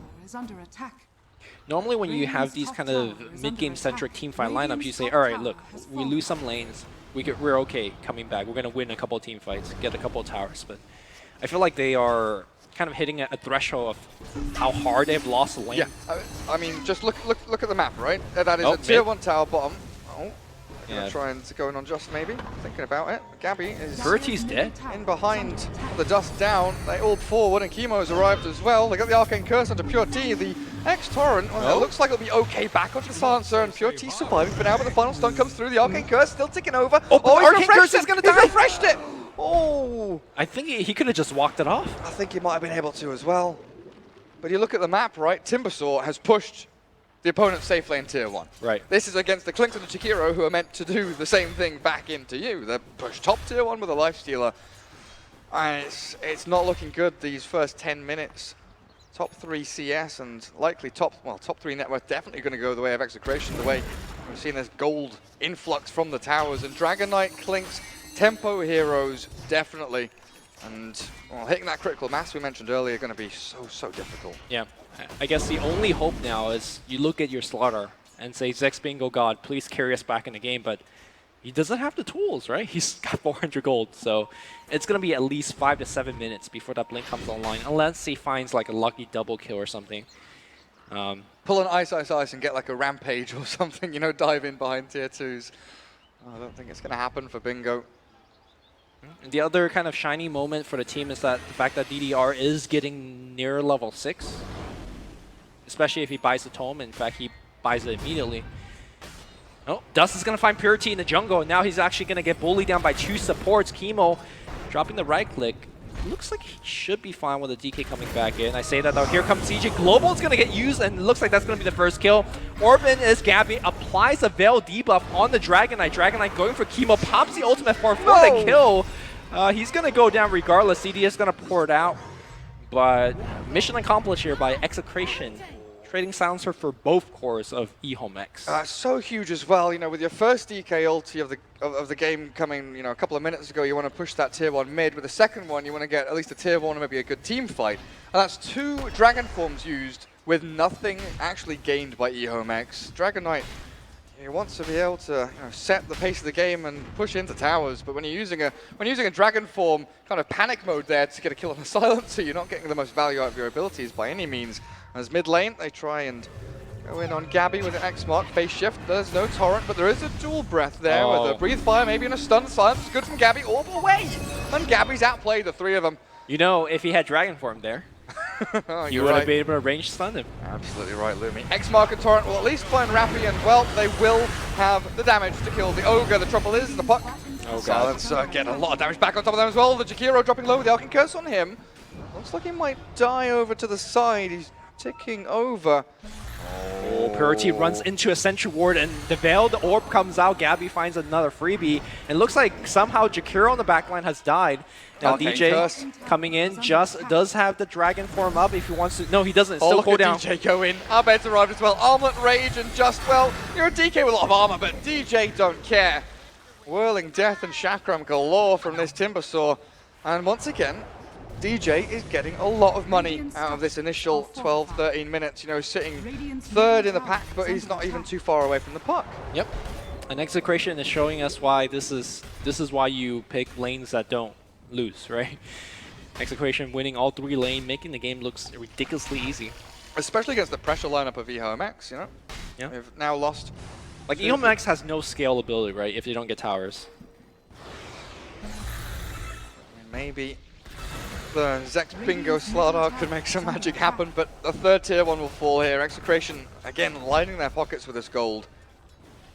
Jakiro's down on bottom lane, kind of on his lonesome, but it's up top where Gabby jumps in on the Kunkka. I think this is just going to be a freebie. Drops the Dream Coil just to ensure this one. Oh, maybe not. That boat. No, he's dead. Oh, a little bit longer, but the final click comes out. Gabby, Oh, the Zex crush. Bingo. Oh, he's going to dodge this one. Nice little attempt there by And look Bingo. at the rotation coming in. Chemo's going to apply the slow. Meanwhile, DJ looks like he's able to kill the Jakiro. TP out with a Fire Blast. The only way to cancel that stun is available.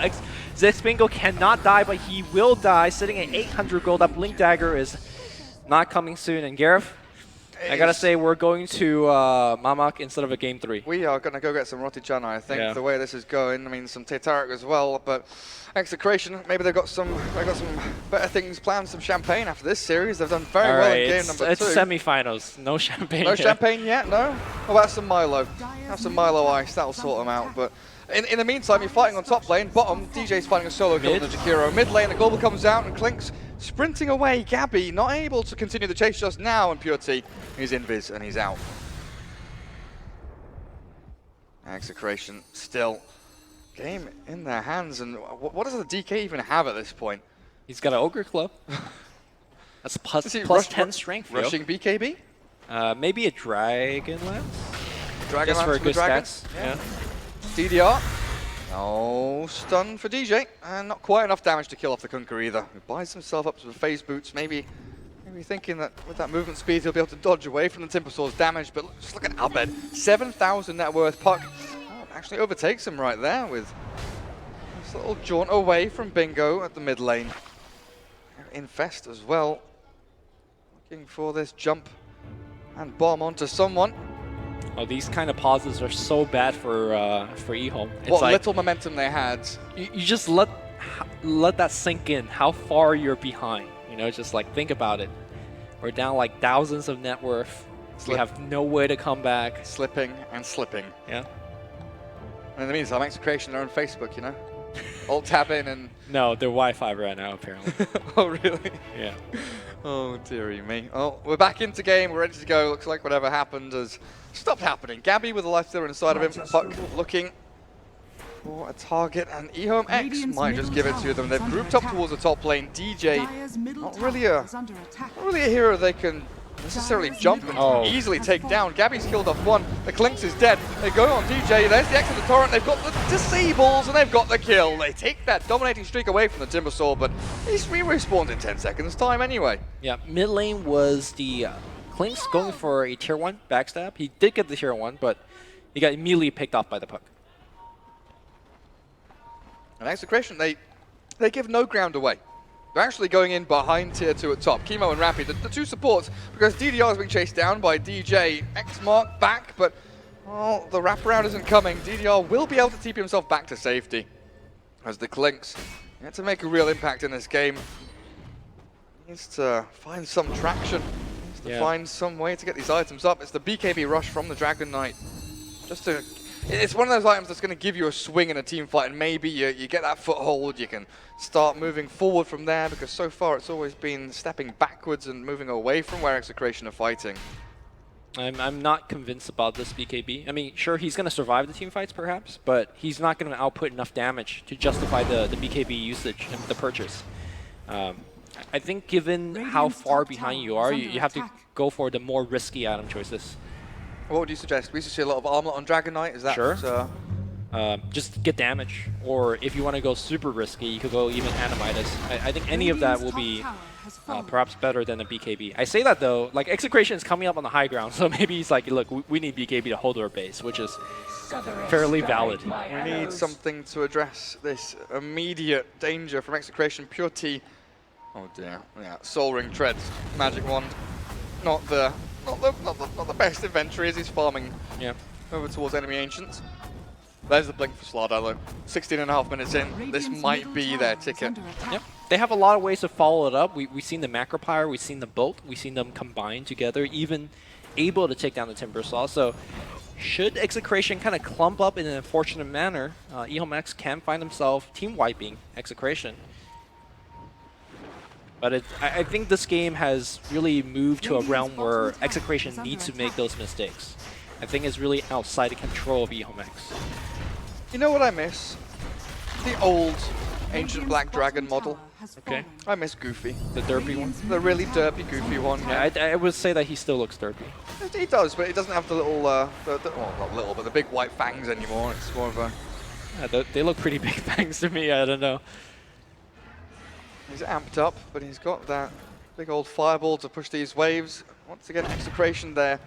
Across on this Radiant side of the river, nothing really Ehome can do to dissuade them from pushing into these towers. You know, there's one tier 2 standing remaining, and it's just non-stop. It is relentless from Execration. Whether it is one hero pushing in and being able to withstand the majority of Ehome.x's damage, or if it's a group of 3 or 4 actually pushing into towers now. They smoke, but our Observer Ward, I believe, spotted this out. DJ, very aggressive with his movement forward, though. Maybe they didn't see it, or they're just expecting Execration to be able to save DJ, but he's stunned up, and with the boat landing down, they're global on top of this one, but DJ's already dead. The wraparound comes through, they blink in with Gabby, looking for the stun onto Bingo. Oh, there's the Yules.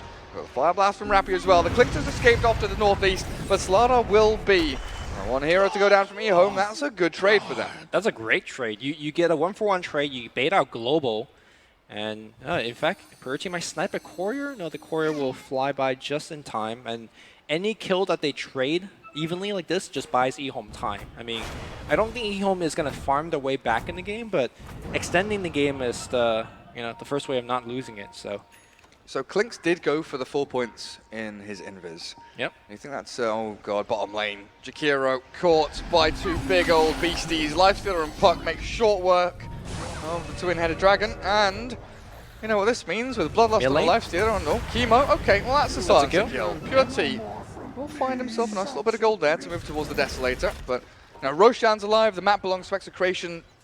It's so difficult for Ehome to contest any actual skirmish where it's not like a 5v1. That's the only way they're getting any pickoffs here, is if they actually 5v1 or Clinkz gets a lucky little swipe in on the silencer. I mean, like you said, Roche is open, but I don't think Execration does it that fast. And I don't think Execration wants to, just have all 5 in the pit and allow Ehome to farm 3 lanes and get their comeback. Yep. The Aegis is big, but I don't think Execration need the Aegis to push high ground if that's what they're looking for. They've got Deso just done on the Lifestealer, and I agree. I think with the Lifestealer, Bloodlust, and Deso, they're going to try on the DK now with the Ice Path down. He turns with his Dragon form, and Ogre, he's got the stun on him, and the Torrent lands onto one only. Macro fires a lot of damage into them. And it's an Ogre kill. Execration won't get anything exchanged in the immediate. As Puck face shift and blink away with the orb to get back to safety as well. DK stuns up with the Dragon form there as well. Pops his BKB, the blink rush. Bingo finds a couple, and DJ's going to go down again. Our bed sprinting away, but Chemo might have to turn and fight. Give your life for your Lifestealer, because no, he's gone as well. Ehome.x, they find a team fight, they meet them head on head, and they're going to find a fifth, I think, here as well. Oh, they've got no crush, they need a bash, they've got amp damage, and the Clinkz coming in with the searing arrows. They just team-wiped Execration! Absolutely demolished them with a BKB on Dragon Knight, but it's down to Bingo's Blink Crush, surely. All right, I gotta give you guys a little bit of trade secret. When we think the game is about to end, we go back to the table to make sure that when GG's called, the analyst is there. And all 4 analysts have lost hope on Ehome.x. It's a bit of cardio for the analysts. It looks like the game is slipping away, and like, oh god, gotta run back to the analyst desk, get ourselves into seats. But Ehome.x just team-wipe Execration. I don't think they're back in the game by any measure, but hey, that's some hope, and that's some momentum for your team.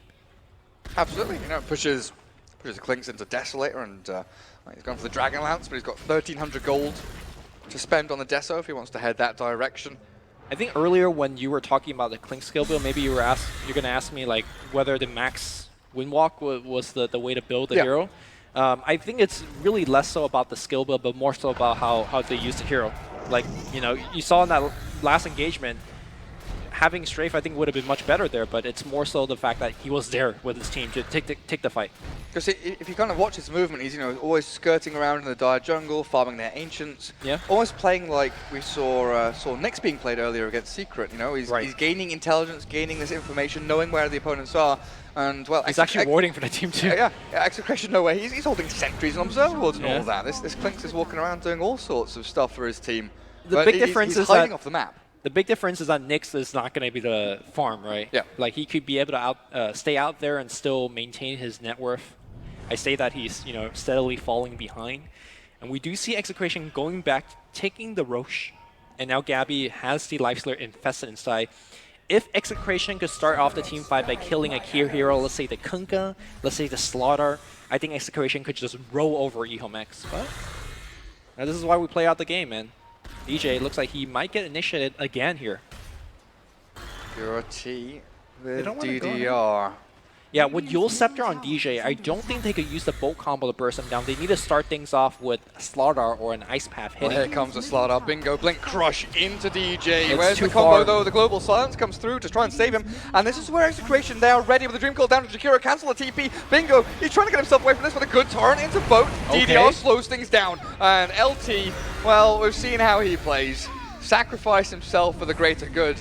He does have buyback available if he wants to try and defend high ground. Execration, do you think they'll try for that? Yeah, I think so. Normally I would say not the worst here for Ehome.x, but they lost all of their cooldowns, and that's going to be, well, an immediate issue as here comes Execration pressing on the high ground. They got the Desolator, like you said. Here comes Dragon Knight blinking forward. They're going to try to focusing down DJ. DJ is down. They still have the BKB on the Dragon Knight. Yule Scepter is going to take the Dragon to the air.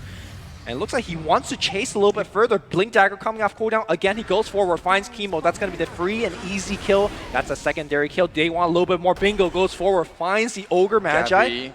And yeah, that's going to be another kill. The puck wants to jump. They get the two-man silence. The damage onto DK. There's the Lifestealer. Ripping into shreds. Justice gone. Rappy turns back with a multicast down. And Dex Bingo. Well, he does find something to trade back. But sprinting and sprinting. Yules into the air, and the Cyclone will forced out at the high ground. Blink He's on TP. Blink ready. Where does he go though? North, south, east, west. He's going to keep walking actually, waiting for Execration to follow him, but they make the right move. They realize he's got the mobility to actually escape their grasp. So they just sit back and farm. All right, so that was, I believe, a 3-for-3 trade if you count the Jakiro buyback involved as well, so not too bad, but top lane.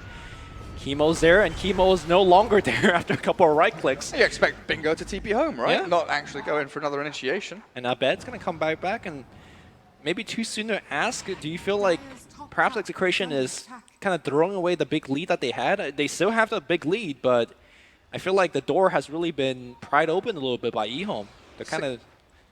Yeah, you look at the swinging experience as well. It's a lot of levels going back onto their supports, getting these sort of level 11s up and running. Look at DJ's plus, though. I was literally just about to bring that up. DJ, you look at his net worth, 11,000 net worth, right? But so much of that is sunk into a Bloodstone with 2 charges. We're on to some road to 0 Bloodstone charge. This is not exactly a good road that you ever want to be on. Goes back into the Arcanes after the plate mail. Deso done for Clinks. This is looking okay for Ehome.x. You know, we talked about the high ground push from Execration with the Aegis on Abed.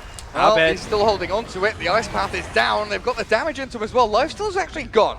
All right, time to run, guys. Gabby's coming in, though. He wants to fight. He really wants to get someone out. There's the Dream Call, and he catches one. The snap is there, but Slaughter is far enough away that DJ can't chase on in, but Gabby wants to. Yules into Yules. The DK blinks in, but there's no stun. The BKB down from Just. But again, Execration cannot catch and kill. All right, I'm just a caster. I don't know what I'm talking about. This BKB on the Dragon Knight has been so vital. Global's there. Chemo's being hunted by the Clinks, but it's a fight on the front line. Staff. Oh, he doesn't make it to low ground. Now Dragon Knight stuck up there. No BKB. The boat's going to fly through. Can they actually win this fight and sustain? No, they cannot. DDR in a lot of trouble as well. Dragon Knight's down. Slaughter's down. The decision to take that fight might have been questionable here, but Kunkka, armlet toggling. DDR, yeah, have it. There's Gabby.x. How does he have an armlet? Execration. Oh boy.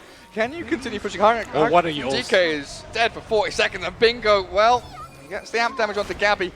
But 2 heroes dead for 40 seconds. Gabby returns to base, no way to return to the battle either. Execration give up for now. Yeah, and the Raxas are still intact. Buybacks has been spent, but Ehome is not tapping out. I gotta say, like, 15 minutes ago, it looked so grim. Like, I didn't even think there was any hope left for Ehome.x. You were talking about going to go eat. You're not hungry anymore, Lumi? No, I'm very excited about this game. You know, that's why we play out the games, man. That is why you don't call GG too early. Yep. Of course. Ehome.x, you know, you come into this thinking, okay, just got to win 2 more games. Or just got to win 2 games against Execration. No problem. bring out the Clinks, but there's a Lotus Orb out for DJ now. Gonna get rid of amp damage. Is there anything else big that he can maybe consider removing? It's pretty much what's the big one, I guess, but just Blink BKB now with another Ogre Club. Now the entire team smoking in, looking for some Ehome, and LT. Very good at tanking ganks. In fact, Coil's going to go on Purity. He's going to snap it, and that's a long stun. He is invis up, but open winds will slow him down. Look at the damage output. Nice defensive force staff here as X-Bingo. Trying to survive. The boat will come through, giving them the Coco Rum. That's big.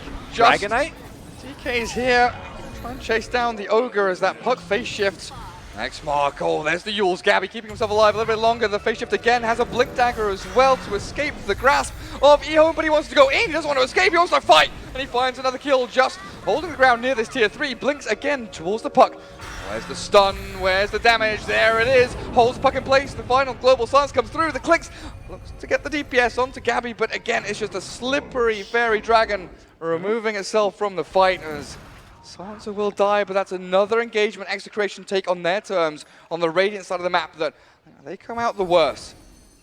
They did force out Kunkka buyback, which normally you say, oh look, just support buyback, not a big deal, but this Kunkka is transitioning. He's got the armlet, he's got max Tidebringer, so I feel like DDR is trying his best to kind of reinstate the weakness of their team. Remember, we keep talking about Dragonite and Klings not being really great laking cores. Well, Kunkka getting damage is going to help the team out a little bit. Also, LT has already a Yule Scepter pickup to help himself land those Ice Path combos. Ehome.x is trying their best to scale, but if you look at the net worth graph, the experience graph is still going towards a wave of Execration. Again, though, one big team fight is all Ehome's hoping for. Yeah, and it comes down to them kind of being held back. The jungle cannot be farmed by them. The Clinks hasn't had the opportunity to move, find his way into the Dire jungle either at this point. And Execration probably look to wait for the next Roshan, look for that Aegis, try and get themselves a little bit more leeway in these team fights to actually continue up after taking a couple of kills to taking tier 3s. Yep. But this is where Ehome.x, they smoke up and they're going to move towards the pit. This is going to be the big battle. This is going to be the fight that maybe decides the way this game swings. Execration. That smoke is scouted, though, by a Radiant mid-warp, so right. You can see Execration is fully prepared for this. Gabby looking perhaps to break the smoke or apply some pressure on the creep wave. Either case, I don't think anybody on the side of Execration will be caught. And of course, Roshan is not up for Ehome.x to steal it. Look at the Dire movement. They moved to tier 1 bottom and then realized, no, let's be a little safer. Move to tier 2 bottom. Tier 2 mid, we'll sit here a little bit while Gabby just leading them on a while. Moving all the way down this bottom tree line, pushing in the wave, getting up towards the tier 3. And Execration can feel safe to actually move across the map now. Yeah. Purity has the BKB as well, and we've seen how much work it has done for Dragonite to front line and tank. Speaking of Dragonite, it looks like he's got himself a Sange. Could be the standard SMY or could be something else. This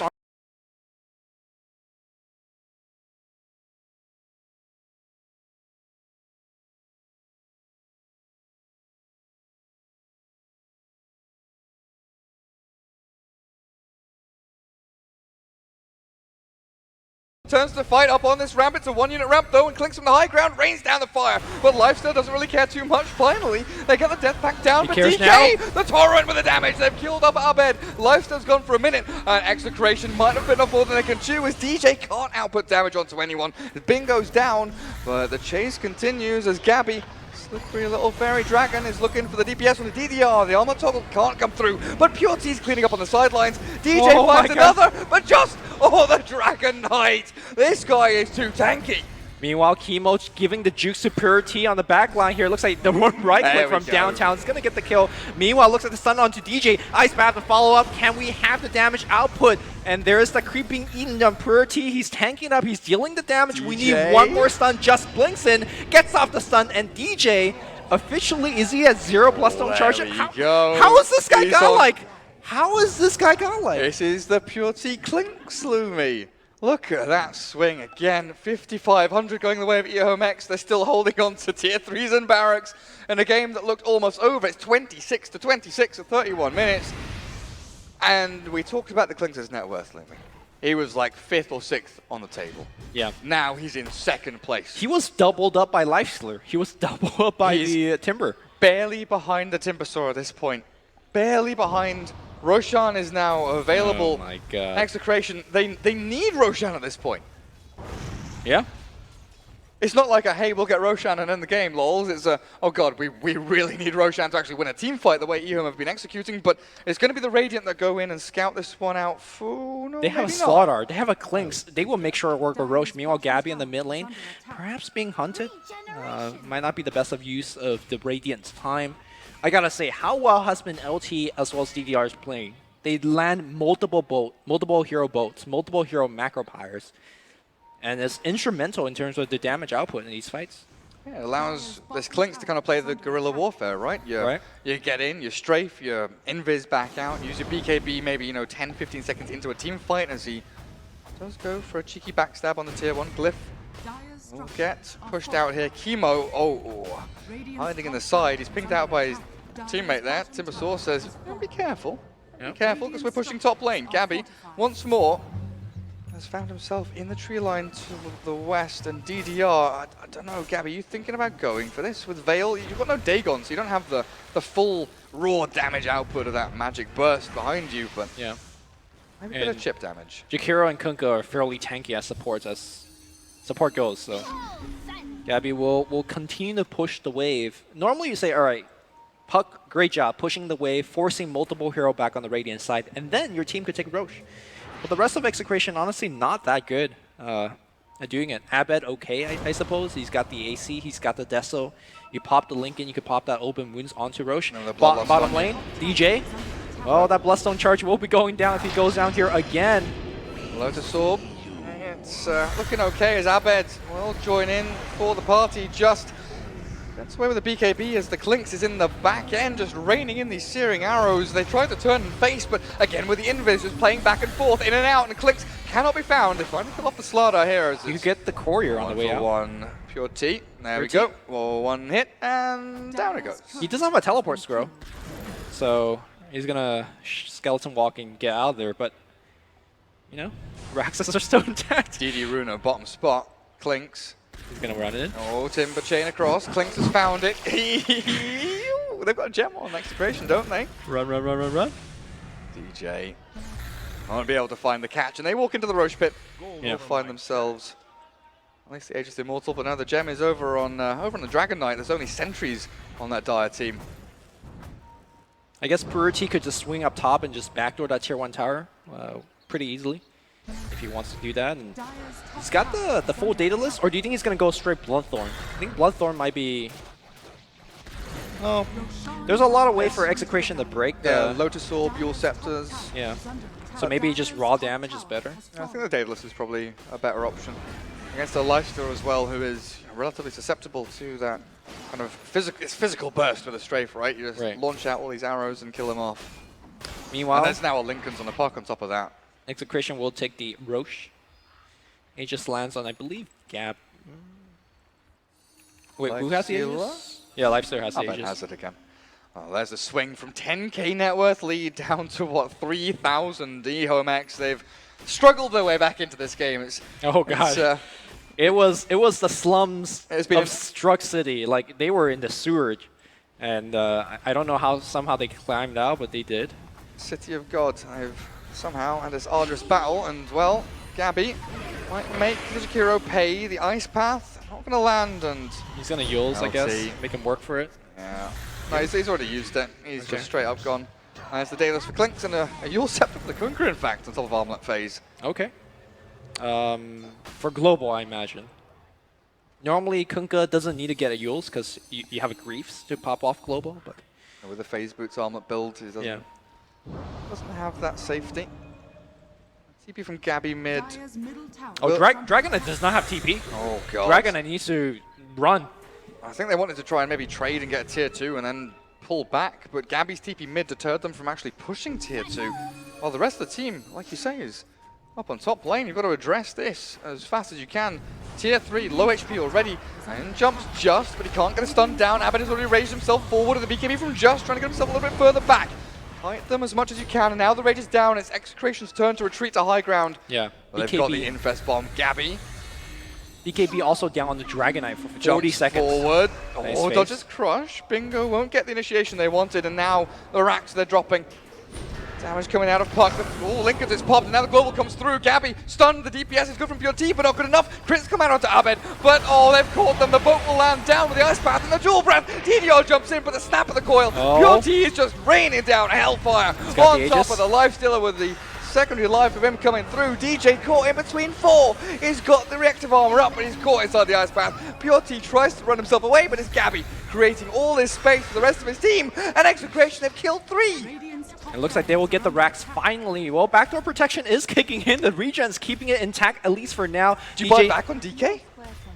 Without Dragon Form, is it worth it? Maybe they're going to give up one set of racks and see whether they go back or not. Bertie's still alive. He's got that Beyond Godlike streak. Man, not having Strafe for that second engagement was so key. And there's no creeps to Death Pact either. Yeah. Good T. Bingo. You've got to make the plays. Abed, there is no Aegis. Remember on this lifestealer. Kunga's back in A, and now Slaughter in a little bit of trouble. He's going to force himself out. There's a buyback on Dragon Knight. Can they actually lock him down? TP's forward. Abed's inside DJ right now. Purty going forward, perhaps using his life to bait a little bit. Chemo's going to be dead. Well, all of these uphill misses. Links the damage up, and they jump forward. There's the kill. Now Bingo caught up on the high ground as well. The Ulstep is down, but DDR sprinting away. The trouble is he's got a munching lifestealer chopping on him. Oh, armor toggle. Can you